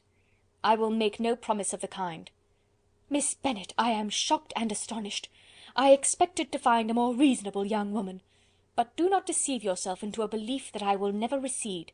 I shall not go away until you have given me the assurance I require." "And I certainly never shall give it. I am not to be intimidated into anything so wholly unreasonable. Your ladyship wants Mr. Darcy to marry your daughter, but would my giving you the wished-for promise make their marriage at all more probable? Supposing him to be attached to me, would my refusing to accept his hand make him wish to bestow it on his cousin? Allow me to say, Lady Catherine, that the arguments with which you have supported this extraordinary application have been as frivolous as the application was ill-judged. You have widely mistaken my character, if you think I can be worked on by such persuasions as these. How far your nephew might approve of your interference in his affairs I cannot tell, but you have certainly no right to concern yourself in mine. I must beg, therefore, to be importuned no farther on the subject." "Not so hasty, if you please. I have by no means done. To all the objections I have already urged, I have still another to add. I am no stranger to the particulars of your youngest sister's infamous elopement. I know it all, that the young man's marrying her was a patched-up business at the expense of your father and uncles. And is such a girl to be my nephew's sister? Is her husband, is the son of his late father's steward, to be his brother? Heaven and earth! Of what are you thinking? Are the shades of Pemberley to be thus polluted?" "You can now have nothing further to say," she resentfully answered. "You have insulted me in every possible method. I must beg you to return to the house." And she rose as she spoke. Lady Catherine rose also, and they turned back. Her ladyship was highly incensed. "You have no regard, then, for the honour and credit of my nephew. Unfeeling, selfish girl! Do you not consider that a connection with you must disgrace him in the eyes of everybody?" "Lady Catherine, I have nothing further to say. You know my sentiments." "You are then resolved to have him?" "I have said no such thing. I am only resolved to act in that manner which will, in my own opinion, constitute my happiness, without reference to you, or to any person so wholly unconnected with me." "It is well. You refuse, then, to oblige me. You refuse to obey the claims of duty, honour, and gratitude. You are determined to ruin him in the opinion of all his friends, and make him the contempt of the world." "Neither duty, nor honour, nor gratitude," replied Elizabeth, "have any possible claim on me in the present instance. No principle of either would be violated by my marriage with Mr. Darcy. And with regard to the resentment of his family, or the indignation of the world, if the former were excited by his marrying me, it would not give me one moment's concern, and the world in general would have too much sense to join in the scorn." "And this is your real opinion? This is your final resolve? Very well. I shall now know how to act. Do not imagine, Miss Bennet, that your ambition will ever be gratified. I came to try you. I hoped to find you reasonable, but depend upon it I will carry my point." In this manner Lady Catherine talked on, till they were at the door of the carriage, when, turning hastily round, she added, "I take no leave of you, Miss Bennet. I send no compliments to your mother. You deserve no such attention. I am most seriously displeased." Elizabeth made no answer, and without attempting to persuade her ladyship to return into the house, walked quietly into it herself. She heard the carriage drive away as she proceeded upstairs. Her mother impatiently met her at the door of the dressing-room, to ask why Lady Catherine would not come in again and rest herself. "She did not choose it," said her daughter. "She would go." "She is a very fine-looking woman, and her calling here was prodigiously civil, for she only came, I suppose, to tell us the Collinses were well. She is on her road somewhere, I dare say, and so, passing through Meryton, thought she might as well call on you. I suppose she had nothing particular to say to you, Lizzy?" Elizabeth was forced to give into a little falsehood here, for to acknowledge the substance of their conversation was impossible. Chapter 56. Chapter 57. The discomposure of spirits which this extraordinary visit threw Elizabeth into could not be easily overcome, nor could she for many hours learn to think of it less than incessantly. Lady Catherine, it appeared, had actually taken the trouble of this journey from Rosings for the sole purpose of breaking off her supposed engagement with Mr. Darcy. It was a rational scheme, to be sure, but from what the report of their engagement could originate, Elizabeth was at a loss to imagine, till she recollected that his being the intimate friend of Bingley, and her being the sister of Jane, was enough, at a time when the expectation of one wedding made everybody eager for another, to supply the idea. She had not herself forgotten to feel that the marriage of her sister must bring them more frequently together, and her neighbours at Lucas Lodge, therefore, for through their communication with the Collinses the report, she concluded, had reached Lady Catherine, had only set that down as almost certain and immediate, which she had looked forward to as possible at some future time. In revolving Lady Catherine's expectations, however, she could not help feeling some uneasiness as to the possible consequence of her persisting in this interference. From what she had said of her resolution to prevent their marriage, it occurred to Elizabeth that she must meditate an application to her nephew, and how he might take a similar representation of the evils attached to a connection with her, she dared not pronounce. She knew not the exact degree of his affection for his aunt, or his dependence on her judgment, but it was natural to suppose that he thought much higher of her ladyship than she could do, and it was certain that, in enumerating the miseries of a marriage with one whose immediate connections were so unequal to his own, his aunt would address him on his weakest side. With his notions of dignity he would probably feel that the arguments, which to Elizabeth had appeared weak and ridiculous, contained much good sense and solid reasoning. If he had been wavering before as to what he should do, which had often seemed likely, the advice and entreaty of so near a relation might settle every doubt, and determine him at once to be as happy as dignity unblemished could make him. In that case he would return no more. Lady Catherine might see him in her way through town, and his engagement to Bingley of coming again to Netherfield must give way. If, therefore, an excuse for not keeping his promise should come to his friend within a few days, she added, I shall know how to understand it. I shall then give over every expectation, every wish of his constancy. If he is satisfied with only regretting me, when he might have obtained my affections and hand, I shall soon cease to regret him at all. The surprise of the rest of the family on hearing who their visitor had been was very great, but they obligingly satisfied it with the same kind of supposition which had appeased Mrs. Bennet's curiosity, and Elizabeth was spared from much teasing on the subject.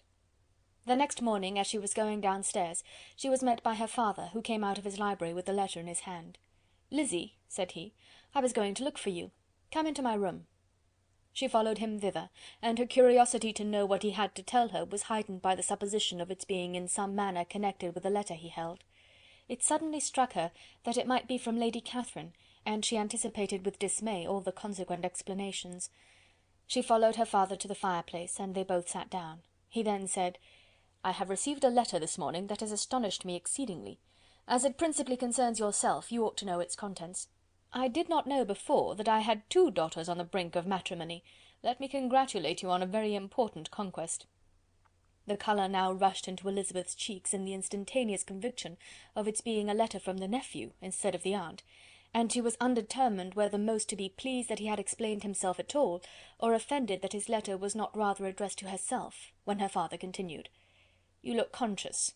Young ladies have great penetration in such matters as these, but I think I may defy even your sagacity to discover the name of your admirer. This letter is from Mr. Collins." "From Mr. Collins? And what can he have to say?" "Something very much to the purpose, of course. He begins with congratulations on the approaching nuptials of my eldest daughter, of which, it seems, he has been told by some of the good-natured gossiping Lucases. I shall not sport with your impatience by reading what he says on that point.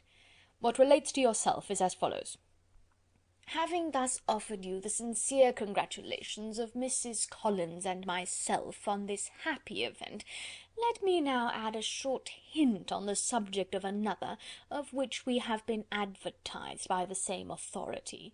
Your daughter Elizabeth, it is presumed, will not long bear the name of Bennet after her elder sister has resigned it, and the chosen partner of her fate may be reasonably looked up to as one of the most illustrious personages in this land."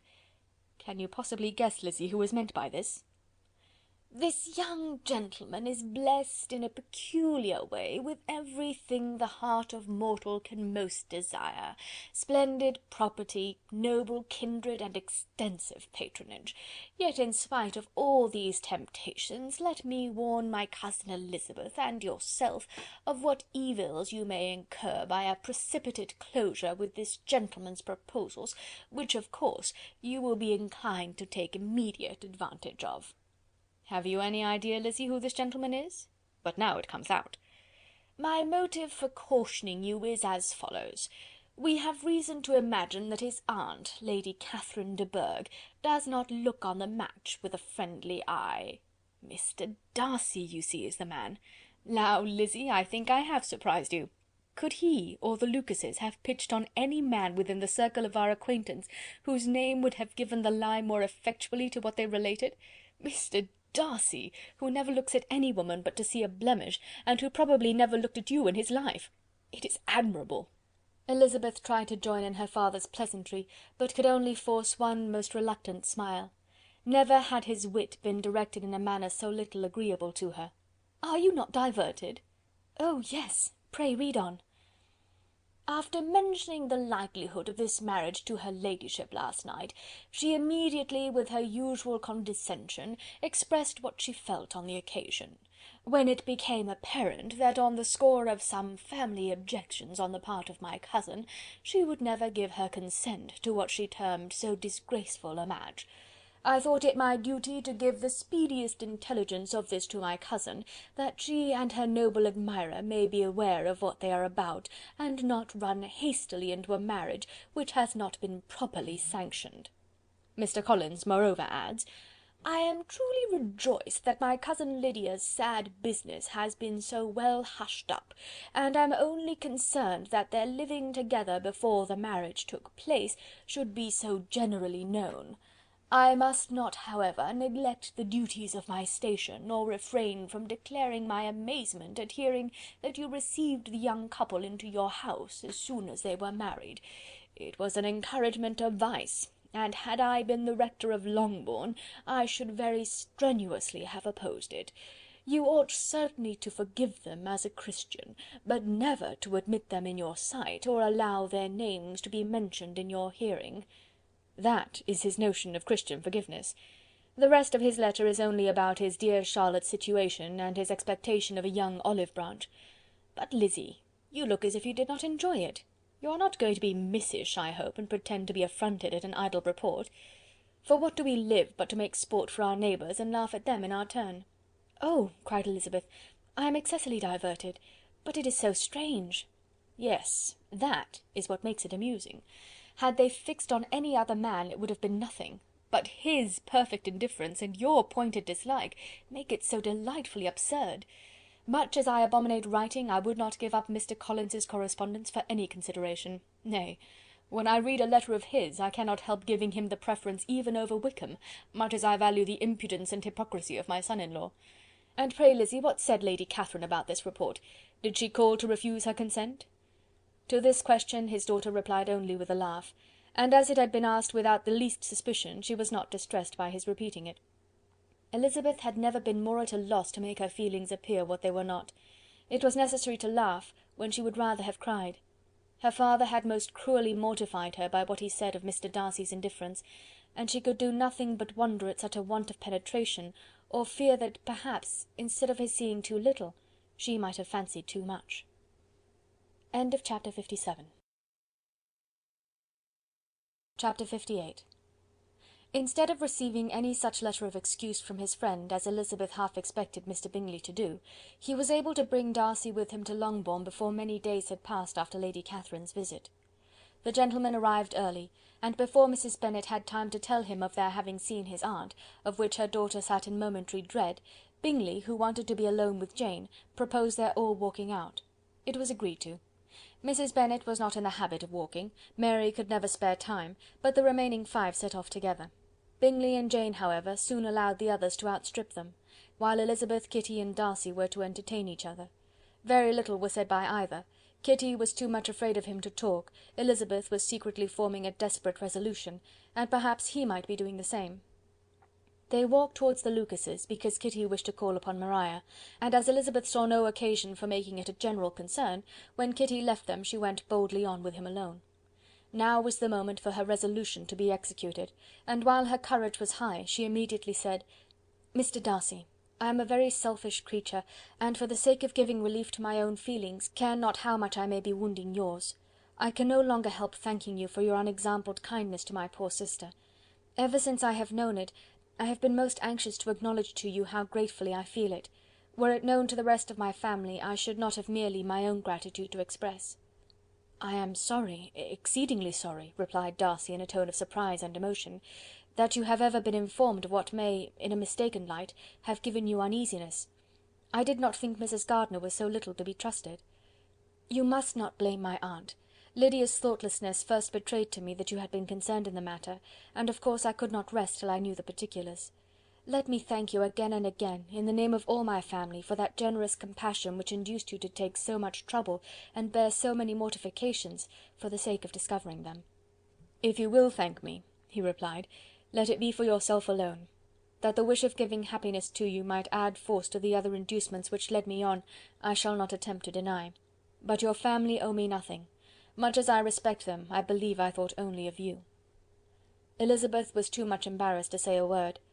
After a short pause, her companion added, "You are too generous to trifle with me. If your feelings are still what they were last April, tell me so at once. My affections and wishes are unchanged, but one word from you will silence me on this subject for ever." Elizabeth, feeling all the more than common awkwardness and anxiety of a situation, now forced herself to speak, and immediately, though not very fluently, gave him to understand that her sentiments had undergone so material a change since the period to which he alluded, as to make her receive with gratitude and pleasure his present assurances. The happiness which this reply produced was such as he had probably never felt before, and he expressed himself on the occasion as sensibly and as warmly as a man violently in love can be supposed to do. Had Elizabeth been able to encounter his eye, she might have seen how well the expression of heartfelt delight diffused over his face became him; but though she could not look, she could listen, and he told her of feelings which, in proving of what importance she was to him, made his affection every moment more valuable. They walked on without knowing in what direction. There was too much to be thought and felt and said for attention to any other objects. She soon learnt that they were indebted for their present good understanding to the efforts of his aunt, who did call on him in her return through London, and there related her journey to Longbourn, its motive, and the substance of her conversation with Elizabeth, dwelling emphatically on every expression of the latter, which, in her ladyship's apprehension, peculiarly denoted her perverseness and assurance, in the belief that such a relation must assist her endeavours to obtain that promise from her nephew, which she had refused to give. But, unluckily for her ladyship, its effect had been exactly contrariwise. "It taught me to hope," said he, "as I had scarcely ever allowed myself to hope before.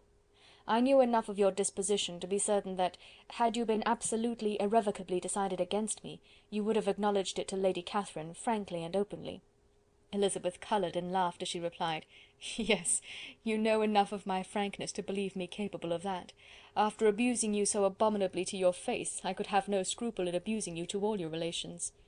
What did you say of me that I did not deserve?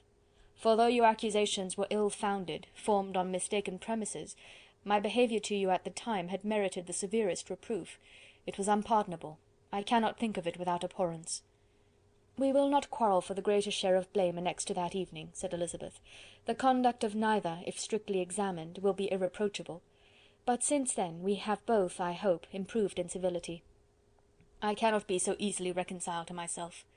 The recollection of what I then said, of my conduct, my manners, my expressions during the whole of it, is now, and has been many months, inexpressibly painful to me. Your reproof, so well applied, I shall never forget.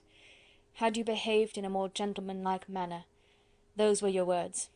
You know not, you can scarcely conceive, how they have tortured me, though it was some time, I confess, before I was reasonable enough to allow their justice. I was certainly very far from expecting them to make so strong an impression. I had not the smallest idea of their being ever felt in such a way." "I can easily believe it.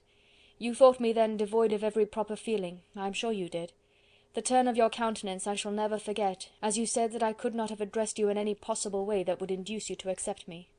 Oh, do not repeat what I then said. These recollections will not do at all. I assure you that I have long been most heartily ashamed of it." Darcy mentioned his letter. "Did it," said he, "did it soon make you think better of me? Did you, on reading it, give any credit to its contents?" She explained what its effect on her had been, and how gradually all her former prejudices had been removed. "I knew," said he, "that what I wrote must give you pain, but it was necessary. I hope you have destroyed the letter. There was one part especially, the opening of it, which I should dread your having the power of reading again. I can remember some expressions which might justly make you hate me. The letter shall certainly be burnt, if you believe it essential to the preservation of my regard. But though we have both reason to think my opinions not entirely unalterable, they are not, I hope, quite so easily changed as that implies." "When I wrote that letter," replied Darcy, "I believed myself perfectly calm and cool, but I am since convinced that it was written in a dreadful bitterness of spirit. The letter perhaps began in bitterness, but it did not end so. The adieu is charity itself. But think no more of the letter. The feelings of the person who wrote and the person who received it are now so widely different from what they were then, that every unpleasant circumstance attending it ought to be forgotten. You must learn some of my philosophy. Think only of the past as its remembrance gives you pleasure." "I cannot give you credit for any philosophy of the kind. Your retrospections must be so totally void of reproach, that the contentment arising from them is not of philosophy, but, what is much better, of innocence. But with me it is not so. Painful recollections will intrude which cannot, which ought not to be repelled. I have been a selfish being all my life, in practice though not in principle. As a child I was taught what was right, but I was not taught to correct my temper. I was given good principles, but left to follow them in pride and conceit. Unfortunately an only son, for many years an only child, I was spoilt by my parents, who, though good themselves, my father particularly all that was benevolent and amiable, allowed, encouraged, almost taught me to be selfish and overbearing, to care for none beyond my own family circle, to think meanly of all the rest of the world, to wish at least to think meanly of their sense and worth compared with my own. Such I was from 8 to 28, and such I might still have been but for you, dearest, loveliest Elizabeth. What do I not owe you? You taught me a lesson, hard indeed at first, but most advantageous. By you I was properly humbled. I came to you without a doubt of my reception. You showed me how insufficient were all my pretensions to please a woman worthy of being pleased. Had you then persuaded yourself that I should? Indeed I had. What will you think of my vanity? I believed you to be wishing, expecting my addresses. My manners must have been in fault, but not intentionally, I assure you. I never meant to deceive you, but my spirits might often lead me wrong. How you must have hated me after that evening! Hate you? I was angry perhaps at first, but my anger soon began to take a proper direction. I am almost afraid of asking what you thought of me when we met at Pemberley. You blamed me for coming? No, indeed. I felt nothing but surprise. Your surprise could not be greater than mine in being noticed by you. My conscience told me that I deserved no extraordinary politeness, and I confess that I did not expect to receive more than my due. My object then, replied Darcy, was to show you by every civility in my power that I was not so mean as to resent the past, and I hoped to obtain your forgiveness, to lessen your ill opinion by letting you see that your reproofs had been attended to. How soon any other wishes introduced themselves I can hardly tell, but I believe in about half an hour after I had seen you. He then told her of Georgiana's delight in her acquaintance, and of her disappointment at its sudden interruption, which naturally leading to the cause of that interruption, she soon learnt that his resolution of following her from Derbyshire in quest of her sister had been formed before he quitted the inn, and that his gravity and thoughtfulness there had arisen from no other struggles than what such a purpose must comprehend.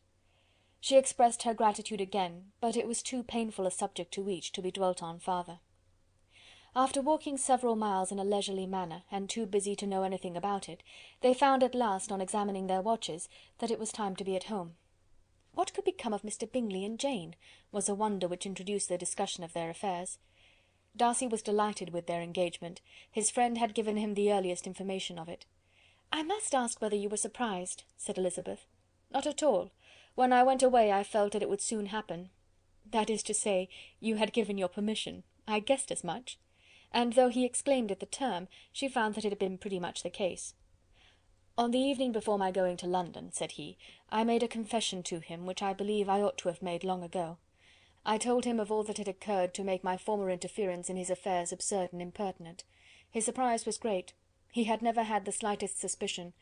I told him, moreover, that I believed myself mistaken in supposing, as I had done, that your sister was indifferent to him, and as I could easily perceive that his attachment to her was unabated, I felt no doubt of their happiness together." Elizabeth could not help smiling at his easy manner of directing his friend. "Did you speak from your own observation," said she, "when you told him that my sister loved him, or merely from my information last spring?" "From the former. I had narrowly observed her during the 2 visits which I had lately made here, and I was convinced of her affection." "And your assurance of it, I suppose, carried immediate conviction to him?" "It did. Bingley is most unaffectedly modest. His diffidence had prevented his depending on his own judgment in so anxious a case, but his reliance on mine made everything easy. I was obliged to confess one thing, which for a time, and not unjustly, offended him. I could not allow myself to conceal that your sister had been in town 3 months last winter, that I had known it, and purposely kept it from him. He was angry, but his anger, I am persuaded, lasted no longer than he remained in any doubt of your sister's sentiments. He has heartily forgiven me now. Elizabeth longed to observe that Mr. Bingley had been a most delightful friend, so easily guided that his worth was invaluable, but she checked herself. She remembered that he had yet to learn to be laughed at, and it was rather too early to begin. In anticipating the happiness of Bingley, which of course was to be inferior only to his own, he continued the conversation till they reached the house. In the hall they parted. End of chapter 58. Chapter 59. "My dear Lizzy, where can you have been walking to?" was a question which Elizabeth received from Jane as soon as she entered their room, and from all the others when they sat down to table.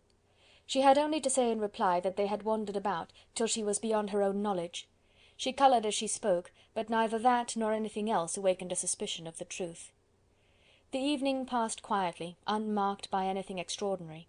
The acknowledged lovers talked and laughed, the unacknowledged were silent. Darcy was not of a disposition in which happiness overflows in mirth, and Elizabeth, agitated and confused, rather knew that she was happy than felt herself to be so, for besides the immediate embarrassment, there were other evils before her. She anticipated what would be felt in the family when her situation became known. She was aware that no one liked him but Jane, and even feared that with the others it was a dislike which not all his fortune and consequence might do away. At night she opened her heart to Jane. Though suspicion was very far from Miss Bennet's general habits, she was absolutely incredulous here. "You're joking, Lizzy! This cannot be! Engaged to Mr. Darcy? No, no, you shall not deceive me. I know it to be impossible. This is a wretched beginning indeed. My sole dependence was on you, and I am sure nobody else will believe me, if you do not. Yet indeed I am in earnest. I speak nothing but the truth. He still loves me, and we are engaged." Jane looked at her doubtingly. "Oh, Lizzy, it cannot be. I know how much you dislike him." "You know nothing of the matter. That is all to be forgot. Perhaps I did not always love him so well as I do now, but in such cases as these a good memory is unpardonable. This is the last time I shall ever remember it myself." Miss Bennet still looked all amazement. Elizabeth again, and more seriously, assured her of its truth. "Good heaven! Can it really be so? Yet now I must believe you," cried Jane. "My dear, dear Lizzy, I do congratulate you, but are you certain? Forgive the question. Are you quite certain that you can be happy with him?" "There can be no doubt of that. It is settled between us already, that we are to be the happiest couple in the world. But are you pleased, Jane? Shall you like to have such a brother?" "Very, very much. Nothing could give either Bingley or myself more delight. But we considered it, we talked of it as impossible. And do you really love him quite well enough? Oh, Lizzy, do anything rather than marry without affection. Are you quite sure that you feel what you ought to do?" "Oh, yes." "You will only think I feel more than I ought to do, when I tell you all." "What do you mean?" "Why, I must confess that I love him better than I do Bingley. I am afraid you will be angry." "My dearest sister, now be serious. I want to talk very seriously. Let me know everything that I am to know, without delay. Will you tell me how long you have loved him?" "It has been coming on so gradually that I hardly know when it began. But I believe I must date it from my first seeing his beautiful grounds at Pemberley."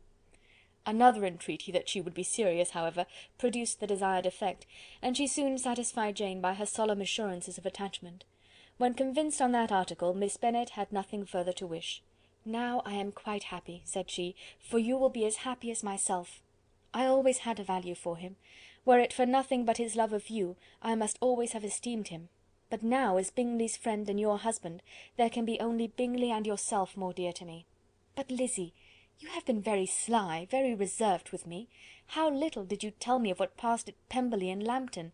I owe all that I know of it to another, not to you." Elizabeth told her the motives of her secrecy. She had been unwilling to mention Bingley, and the unsettled state of her own feelings had made her equally avoid the name of his friend. But now she would no longer conceal from her his share in Lydia's marriage. All was acknowledged, and half the night spent in conversation. "Good "Gracious!" cried Mrs. Bennet, as she stood at a window the next morning, "if that disagreeable Mr. Darcy is not coming here again with our dear Bingley! What can he mean by being so tiresome as to always be coming here? I had no notion but he would go a-shooting or something or other, and not disturb us with his company. What shall we do with him? Lizzy, you must walk out with him again, that he may not be in Bingley's way." Elizabeth could hardly help laughing at so convenient a proposal, yet was really vexed that her mother should be always giving him such an epithet. As soon as they entered, Bingley looked at her so expressively, and shook hands with such warmth, as left no doubt of his good information, and he soon afterwards said aloud, "Mrs. Bennet, have you no more lanes hereabouts in which Lizzy may lose her way again to-day?" "I advise Mr. Darcy and Lizzy and Kitty," said Mrs. Bennet, "to walk to Oakham Mount this morning. It is a nice long walk, and Mr. Darcy has never seen the view." "It may do very well for the others," replied Mr. Bingley, "but I am sure it will be too much for Kitty. Won't it, Kitty?" Kitty owned that she had rather stay at home. Darcy professed a great curiosity to see the view from the Mount, and Elizabeth silently consented. As she went upstairs to get ready, Mrs. Bennet followed her, saying, "I am quite sorry, Lizzy, that you should be forced to have that disagreeable man all to yourself, but I hope you will not mind it. It is all for Jane's sake, you know.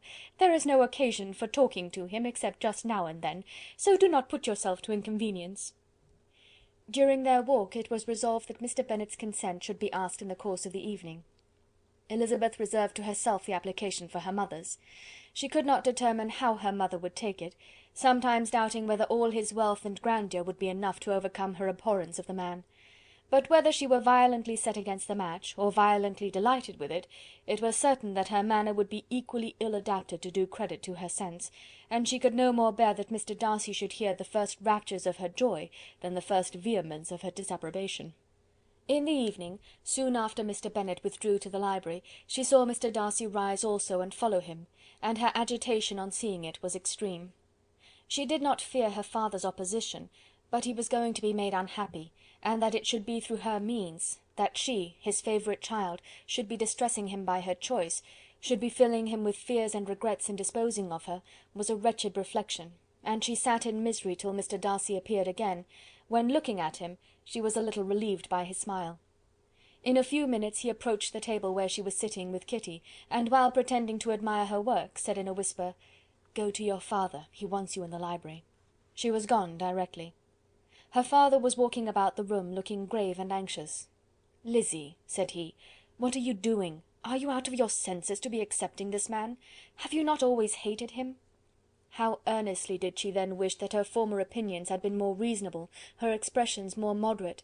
It would have spared her from explanations and professions which it was exceedingly awkward to give, but they were now necessary, and she assured him, with some confusion, of her attachment to Mr. Darcy. "Or, in other words, you are determined to have him. He is rich, to be sure, and you may have more fine clothes and fine carriages than Jane, but will they make you happy?" "Have you any other objection," said Elizabeth, "than your belief in my indifference?" "None at all. We all know him to be a proud, unpleasant sort of man, but this would be nothing if you really liked him." I do like him," she replied, with tears in her eyes. "I love him. Indeed, he has no improper pride. He is perfectly amiable. You do not know what he really is. Then pray do not pain me by speaking of him in such terms." "Lizzy," said her father, "I have given him my consent. He is the kind of man indeed to whom I should never dare refuse anything which he condescended to ask. I now give it to you, if you are resolved on having him. But let me advise you to think better of it. I know your disposition, Lizzy. I know that you could be neither happy nor respectable unless you truly esteemed your husband, unless you looked up to him as a superior. Your lively talents would place you in the greatest danger in an unequal marriage. You could scarcely escape discredit and misery. My child, let me not have the grief of seeing you unable to respect your partner in life. You know not what you are about." Elizabeth, still more affected, was earnest and solemn in her reply, and at length, by repeated assurances that Mr. Darcy was really the object of her choice, by explaining the gradual change which her estimation of him had undergone, relating her absolute certainty that his affection was not the work of a day, but had stood the test of many months' suspense, and enumerating with energy all his good qualities, she did conquer her father's incredulity, and reconcile him to the match. "Well, my dear," said he, when she ceased speaking, "I have no more to say. If this be the case, he deserves you. I could not have parted with you, my Lizzy, to any one less worthy." To complete the favourable impression, she then told what Mr. Darcy had voluntarily done for Lydia. He heard her with astonishment. "This is an evening of wonders indeed! And so Darcy did everything, made up the match, gave the money, paid the fellow's debts, and got him his commission. So much the better. It will save me a world of trouble and economy. Had it been your uncle's doing, I must and would have paid him. But these violent young lovers carry everything their own way. I shall offer to pay him to-morrow. He will rant and storm about his love for you, and there will be an end of the matter." He then recollected her embarrassment a few days before, on his reading Mr. Collins's letter, and after laughing at her some time, allowed her at last to go, saying, as she quitted the room, "If any young men come for Mary or Kitty, send them in, for I am quite at leisure." Elizabeth's mind was now relieved from a very heavy weight, and after half an hour's quiet reflection in her own room, she was able to join the others with tolerable composure. Everything was too recent for gaiety, but the evening passed tranquilly away. There was no longer anything material to be dreaded, and the comfort of ease and familiarity would come in time. When her mother went up to her dressing-room at night, she followed her and made the important communication. Its effect was most extraordinary, for on first hearing it, Mrs. Bennet sat quite still and unable to utter a syllable, nor was it under many, many minutes that she could comprehend what she heard, though not in general backward to credit what was for the advantage of her family, or that came in the shape of a lover to any of them. She began at length to recover, to fidget about in her chair, get up, sit down again, wonder and bless herself. "Good gracious! Lord bless me! Only think! Dear me, Mr. Darcy! Who would have thought it? And is it really true? Oh, my sweetest Lizzy, how rich and how great you will be! What pin money, what jewels, what carriages you will have! Jane's is nothing to it, nothing at all. I am so pleased, so happy! Such a charming man, so handsome, so tall! Oh, my dear Lizzy, pray apologise for my having disliked him so much before. I hope you will overlook it. Dear, dear Lizzy, a house in town, everything that is charming, 3 daughters married, 10,000 a year! Oh Lord, what will become of me? I shall go distracted." This was enough to prove that her approbation need not be doubted, and Elizabeth, rejoicing that such an effusion was heard only by herself, soon went away. But before she had been 3 minutes in her own room, her mother followed her. "My dearest child," she cried, "I can think of nothing else. 10,000 a year, and very likely more. 'Tis as good as a lord. And a special licence. You must and shall be married by a special licence. But, my dearest love, tell me what dish Mr. Darcy is particularly fond of, that I may have it to-morrow." This was a sad omen of what her mother's behaviour to the gentleman himself might be, and Elizabeth found that, though in the certain possession of his warmest affection, and secure of her relations' consent, there was still something to be wished for. But the morrow passed off much better than she expected, for Mrs. Bennet luckily stood in such awe of her intended son-in-law, that she ventured not to speak to him, unless it was in her power to offer him any attention, or mark her deference for his opinion. Elizabeth had the satisfaction of seeing her father taking pains to get acquainted with him, and Mr. Bennet soon assured her that he was rising every hour in his esteem. "I admire all my 3 sons-in-law highly," said he. "Wickham, perhaps, is my favourite, but I think I shall like your husband quite as well as Jane's." Chapter 59. Chapter 60. Elizabeth's spirits soon rising to playfulness again, she wanted Mr. Darcy to account for his ever having fallen in love with her. "How could you begin?" said she. "I can comprehend your going on charmingly, when once you had made a beginning, but what could set you off in the first place?" "I cannot fix the hour, or the spot, or the look, or the words, which laid the foundation. It is too long ago. I was in the middle of it before I knew that I had begun. My beauty you had early withstood, and as for my manners, my behaviour to you was at least always bordering on the uncivil, and I never spoke to you without rather wishing to give you pain than not. Now be sincere. Did you admire me for my impertinence?" "For the liveliness of your mind, I did. You may as well call it impertinence at once. It was very little less. The fact is that you were sick of civility, of deference, of officious attention. You were disgusted with the women who were always speaking and looking and thinking for your approbation alone. I roused and interested you because I was so unlike them. Had you not been really amiable, you would have hated me for it, but in spite of the pains you took to disguise yourself, your feelings were always noble and just, and in your heart you thoroughly despised the persons who so assiduously courted you. There, I have saved you the trouble of accounting for it, and really, all things considered, I begin to think it perfectly reasonable. To be sure, you knew no actual good of me, but nobody thinks of that when they fall in love." "Was there no good in your affectionate behaviour to Jane while she was ill at Netherfield?" "Dearest Jane! Who could have done less for her? But make a virtue of it by all means. My good qualities are under your protection, and you are to exaggerate them as much as possible, and in return it belongs to me to find occasions for teasing and quarrelling with you as often as may be. And I shall begin directly by asking you what made you so unwilling to come to the point at last? What made you so shy of me when you first called, and afterwards dined here? Why, especially when you called, did you look as if you did not care about me?" "Because you were grave and silent, and gave me no encouragement." "But I was embarrassed." "And so was I." "You might have talked to me more when you came to dinner." "A man who had felt less might." "How unlucky that you should have a reasonable answer to give, and that I should be so reasonable as to admit it. But I wonder how long you would have gone on, if you had been left to yourself. I wonder when you would have spoken, if I had not asked you. My resolution of thanking you for your kindness to Lydia had certainly great effect. Too much, I am afraid, for what becomes of the moral if our comfort springs from a breach of promise? For I ought not to have mentioned the subject. This will never do." "You need not distress yourself. The moral will be perfectly fair. Lady Catherine's unjustifiable endeavours to separate us were the means of removing all my doubts. I am not indebted for my present happiness to your eager desire of expressing your gratitude. I was not in a humour to wait for any opening of yours. My aunt's intelligence had given me hope, and I was determined at once to know everything." "Lady Catherine has been of infinite use, which ought to make her happy, for she loves to be of use. But tell me, what did you come down to Netherfield for? Was it merely to write to Longbourn and be embarrassed, or had you intended any more serious consequence?" "My real purpose was to see you, and to judge, if I could, whether I might ever hope to make you love me. My avowed one, or what I avowed to myself, was to see whether your sister was still partial to Bingley, and if she were, to make the confession to him which I have since made. Shall you ever have the courage to announce to Lady Catherine what is to befall her?" "I am more likely to want time than courage, Elizabeth, but it ought to be done, and if you will give me a sheet of paper, it shall be done directly. And if I had not a letter to write myself, I might sit by you and admire the evenness of your writing, as another young lady once did. But I have an aunt too, who must not be longer neglected."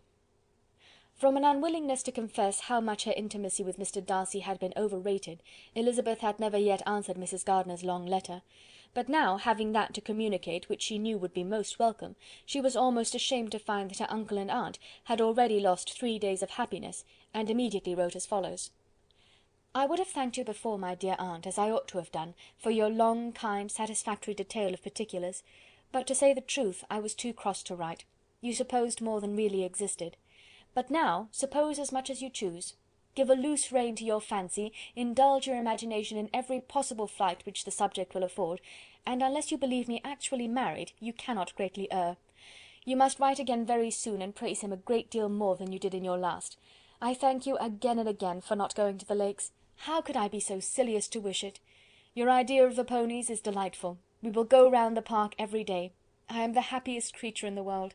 Perhaps other people have said so before, but not one with such justice. I am happier even than Jane. She only smiles. I laugh.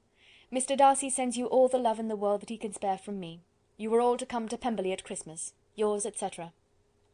Mr. Darcy's letter to Lady Catherine was in a different style, and still different from either was what Mr. Bennet sent to Mr. Collins in reply to his last.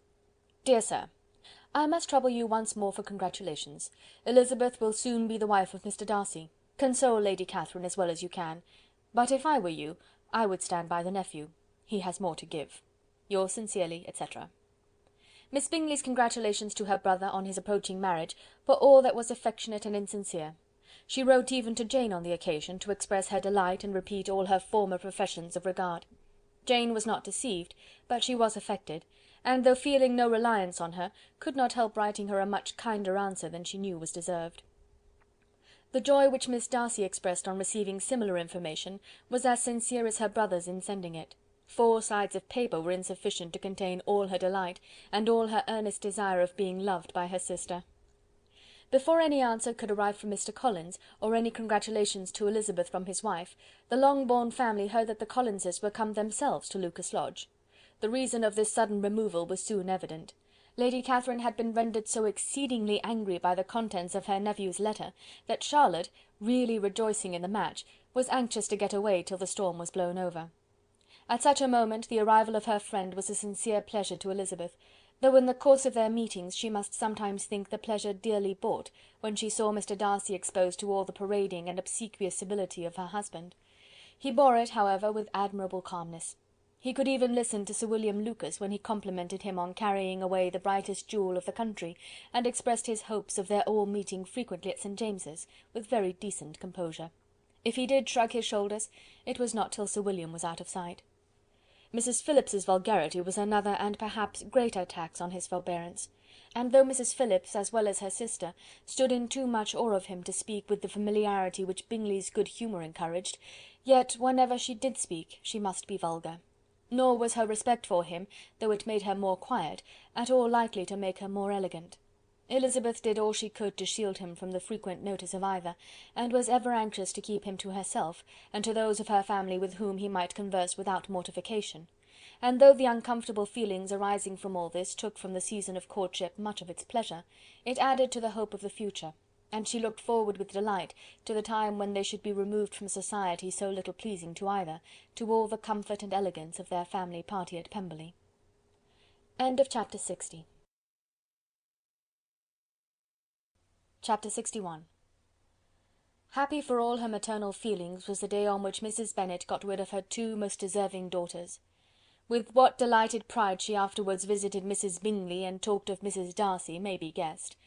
I wish I could say, for the sake of her family, that the accomplishment of her earnest desire in the establishment of so many of her children produced so happy an effect as to make her a sensible, amiable, well-informed woman for the rest of her life, though perhaps it was lucky for her husband, who might not have relished domestic felicity in so unusual a form, that she was still occasionally nervous and invariably silly. Mr. Bennet missed his second daughter exceedingly. His affection for her drew him oftener from home than anything else could do.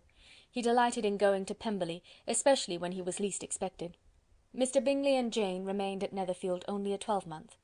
So near a vicinity to her mother and Meryton relations was not desirable even to his easy temper, or her affectionate heart. The darling wish of his sisters was then gratified. He bought an estate in a neighbouring county to Derbyshire, and Jane and Elizabeth, in addition to every other source of happiness, were within 30 miles of each other. Kitty, to her very material advantage, spent the chief of her time with her two elder sisters. In society so superior to what she had generally known, her improvement was great. She was not of so ungovernable a temper as Lydia, and removed from the influence of Lydia's example, she became, by proper attention and management, less irritable, less ignorant, and less insipid. From the further disadvantage of Lydia's society she was, of course, carefully kept, and though Mrs. Wickham frequently invited her to come and stay with her, with the promise of balls and young men, her father would never consent to her going. Mary was the only daughter who remained at home, and she was necessarily drawn from the pursuit of accomplishments by Mrs. Bennet's being quite unable to sit alone. Mary was obliged to mix more with the world, but she could still moralize over every morning visit, and as she was no longer mortified by comparisons between her sister's beauty and her own, it was suspected by her father that she submitted to the change without much reluctance. As for Wickham and Lydia, their characters suffered no revolution from the marriage of her sisters. He bore with philosophy the conviction that Elizabeth must now become acquainted with whatever of his ingratitude and falsehood had before been unknown to her, and in spite of everything was not wholly without hope that Darcy might yet be prevailed on to make his fortune. The congratulatory letter which Elizabeth received from Lydia on her marriage explained to her that, by his wife at least, if not by himself, such a hope was cherished. The letter was to this effect: "My dear Lizzy, I wish you joy. If you love Mr. Darcy half as well as I do my dear Wickham, you must be very happy. It is a great comfort to have you so rich, and when you have nothing else to do, I hope you will think of us. I am sure Wickham would like a place at court very much, and I do not think we shall have quite enough money to live upon without some help. Any place would do, of about 300 or 400 a year, but however, do not speak to Mr. Darcy about it, if you had rather not. Yours, etc." As it happened that Elizabeth had much rather not, she endeavoured in her answer to put an end to every entreaty and expectation of the kind. Such relief, however, as it was in her power to afford, by the practice of what might be called economy in her own private expenses, she frequently sent them. It had always been evident to her that such an income as theirs, under the direction of two persons so extravagant in their wants, and heedless of the future, must be very insufficient to their support, and whenever they changed their quarters, either Jane or herself were sure of being applied to for some little assistance towards discharging their bills. Their manner of living, even when the restoration of peace dismissed them to a home, was unsettled in the extreme. They were always moving from place to place in quest of a cheap situation, and always spending more than they ought. His affection for her soon sunk into indifference, hers lasted a little longer, and in spite of her youth and her manners, she retained all the claims to reputation which her marriage had given her. Though Darcy could never receive him at Pemberley, yet for Elizabeth's sake he assisted him further in his profession.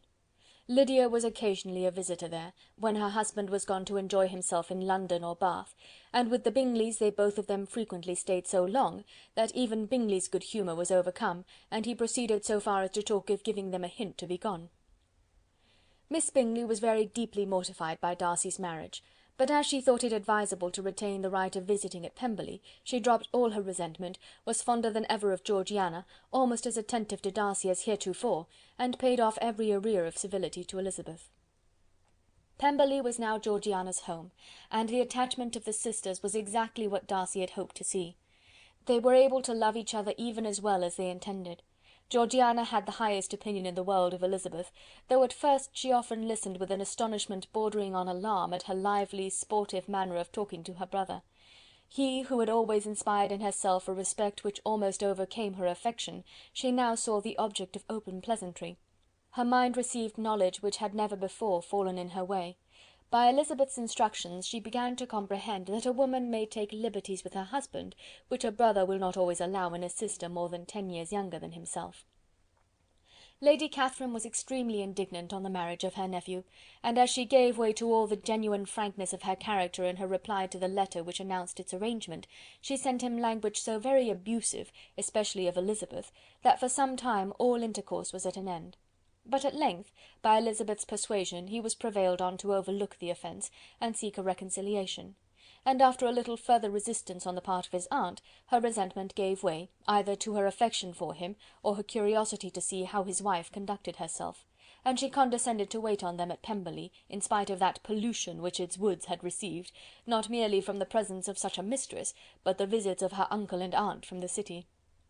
With the Gardiners they were always on the most intimate terms. Darcy, as well as Elizabeth, really loved them, and they were both ever sensible of the warmest gratitude towards the persons who, by bringing her into Derbyshire, had been the means of uniting them. End of Chapter 61. End of Pride and Prejudice by Jane Austen.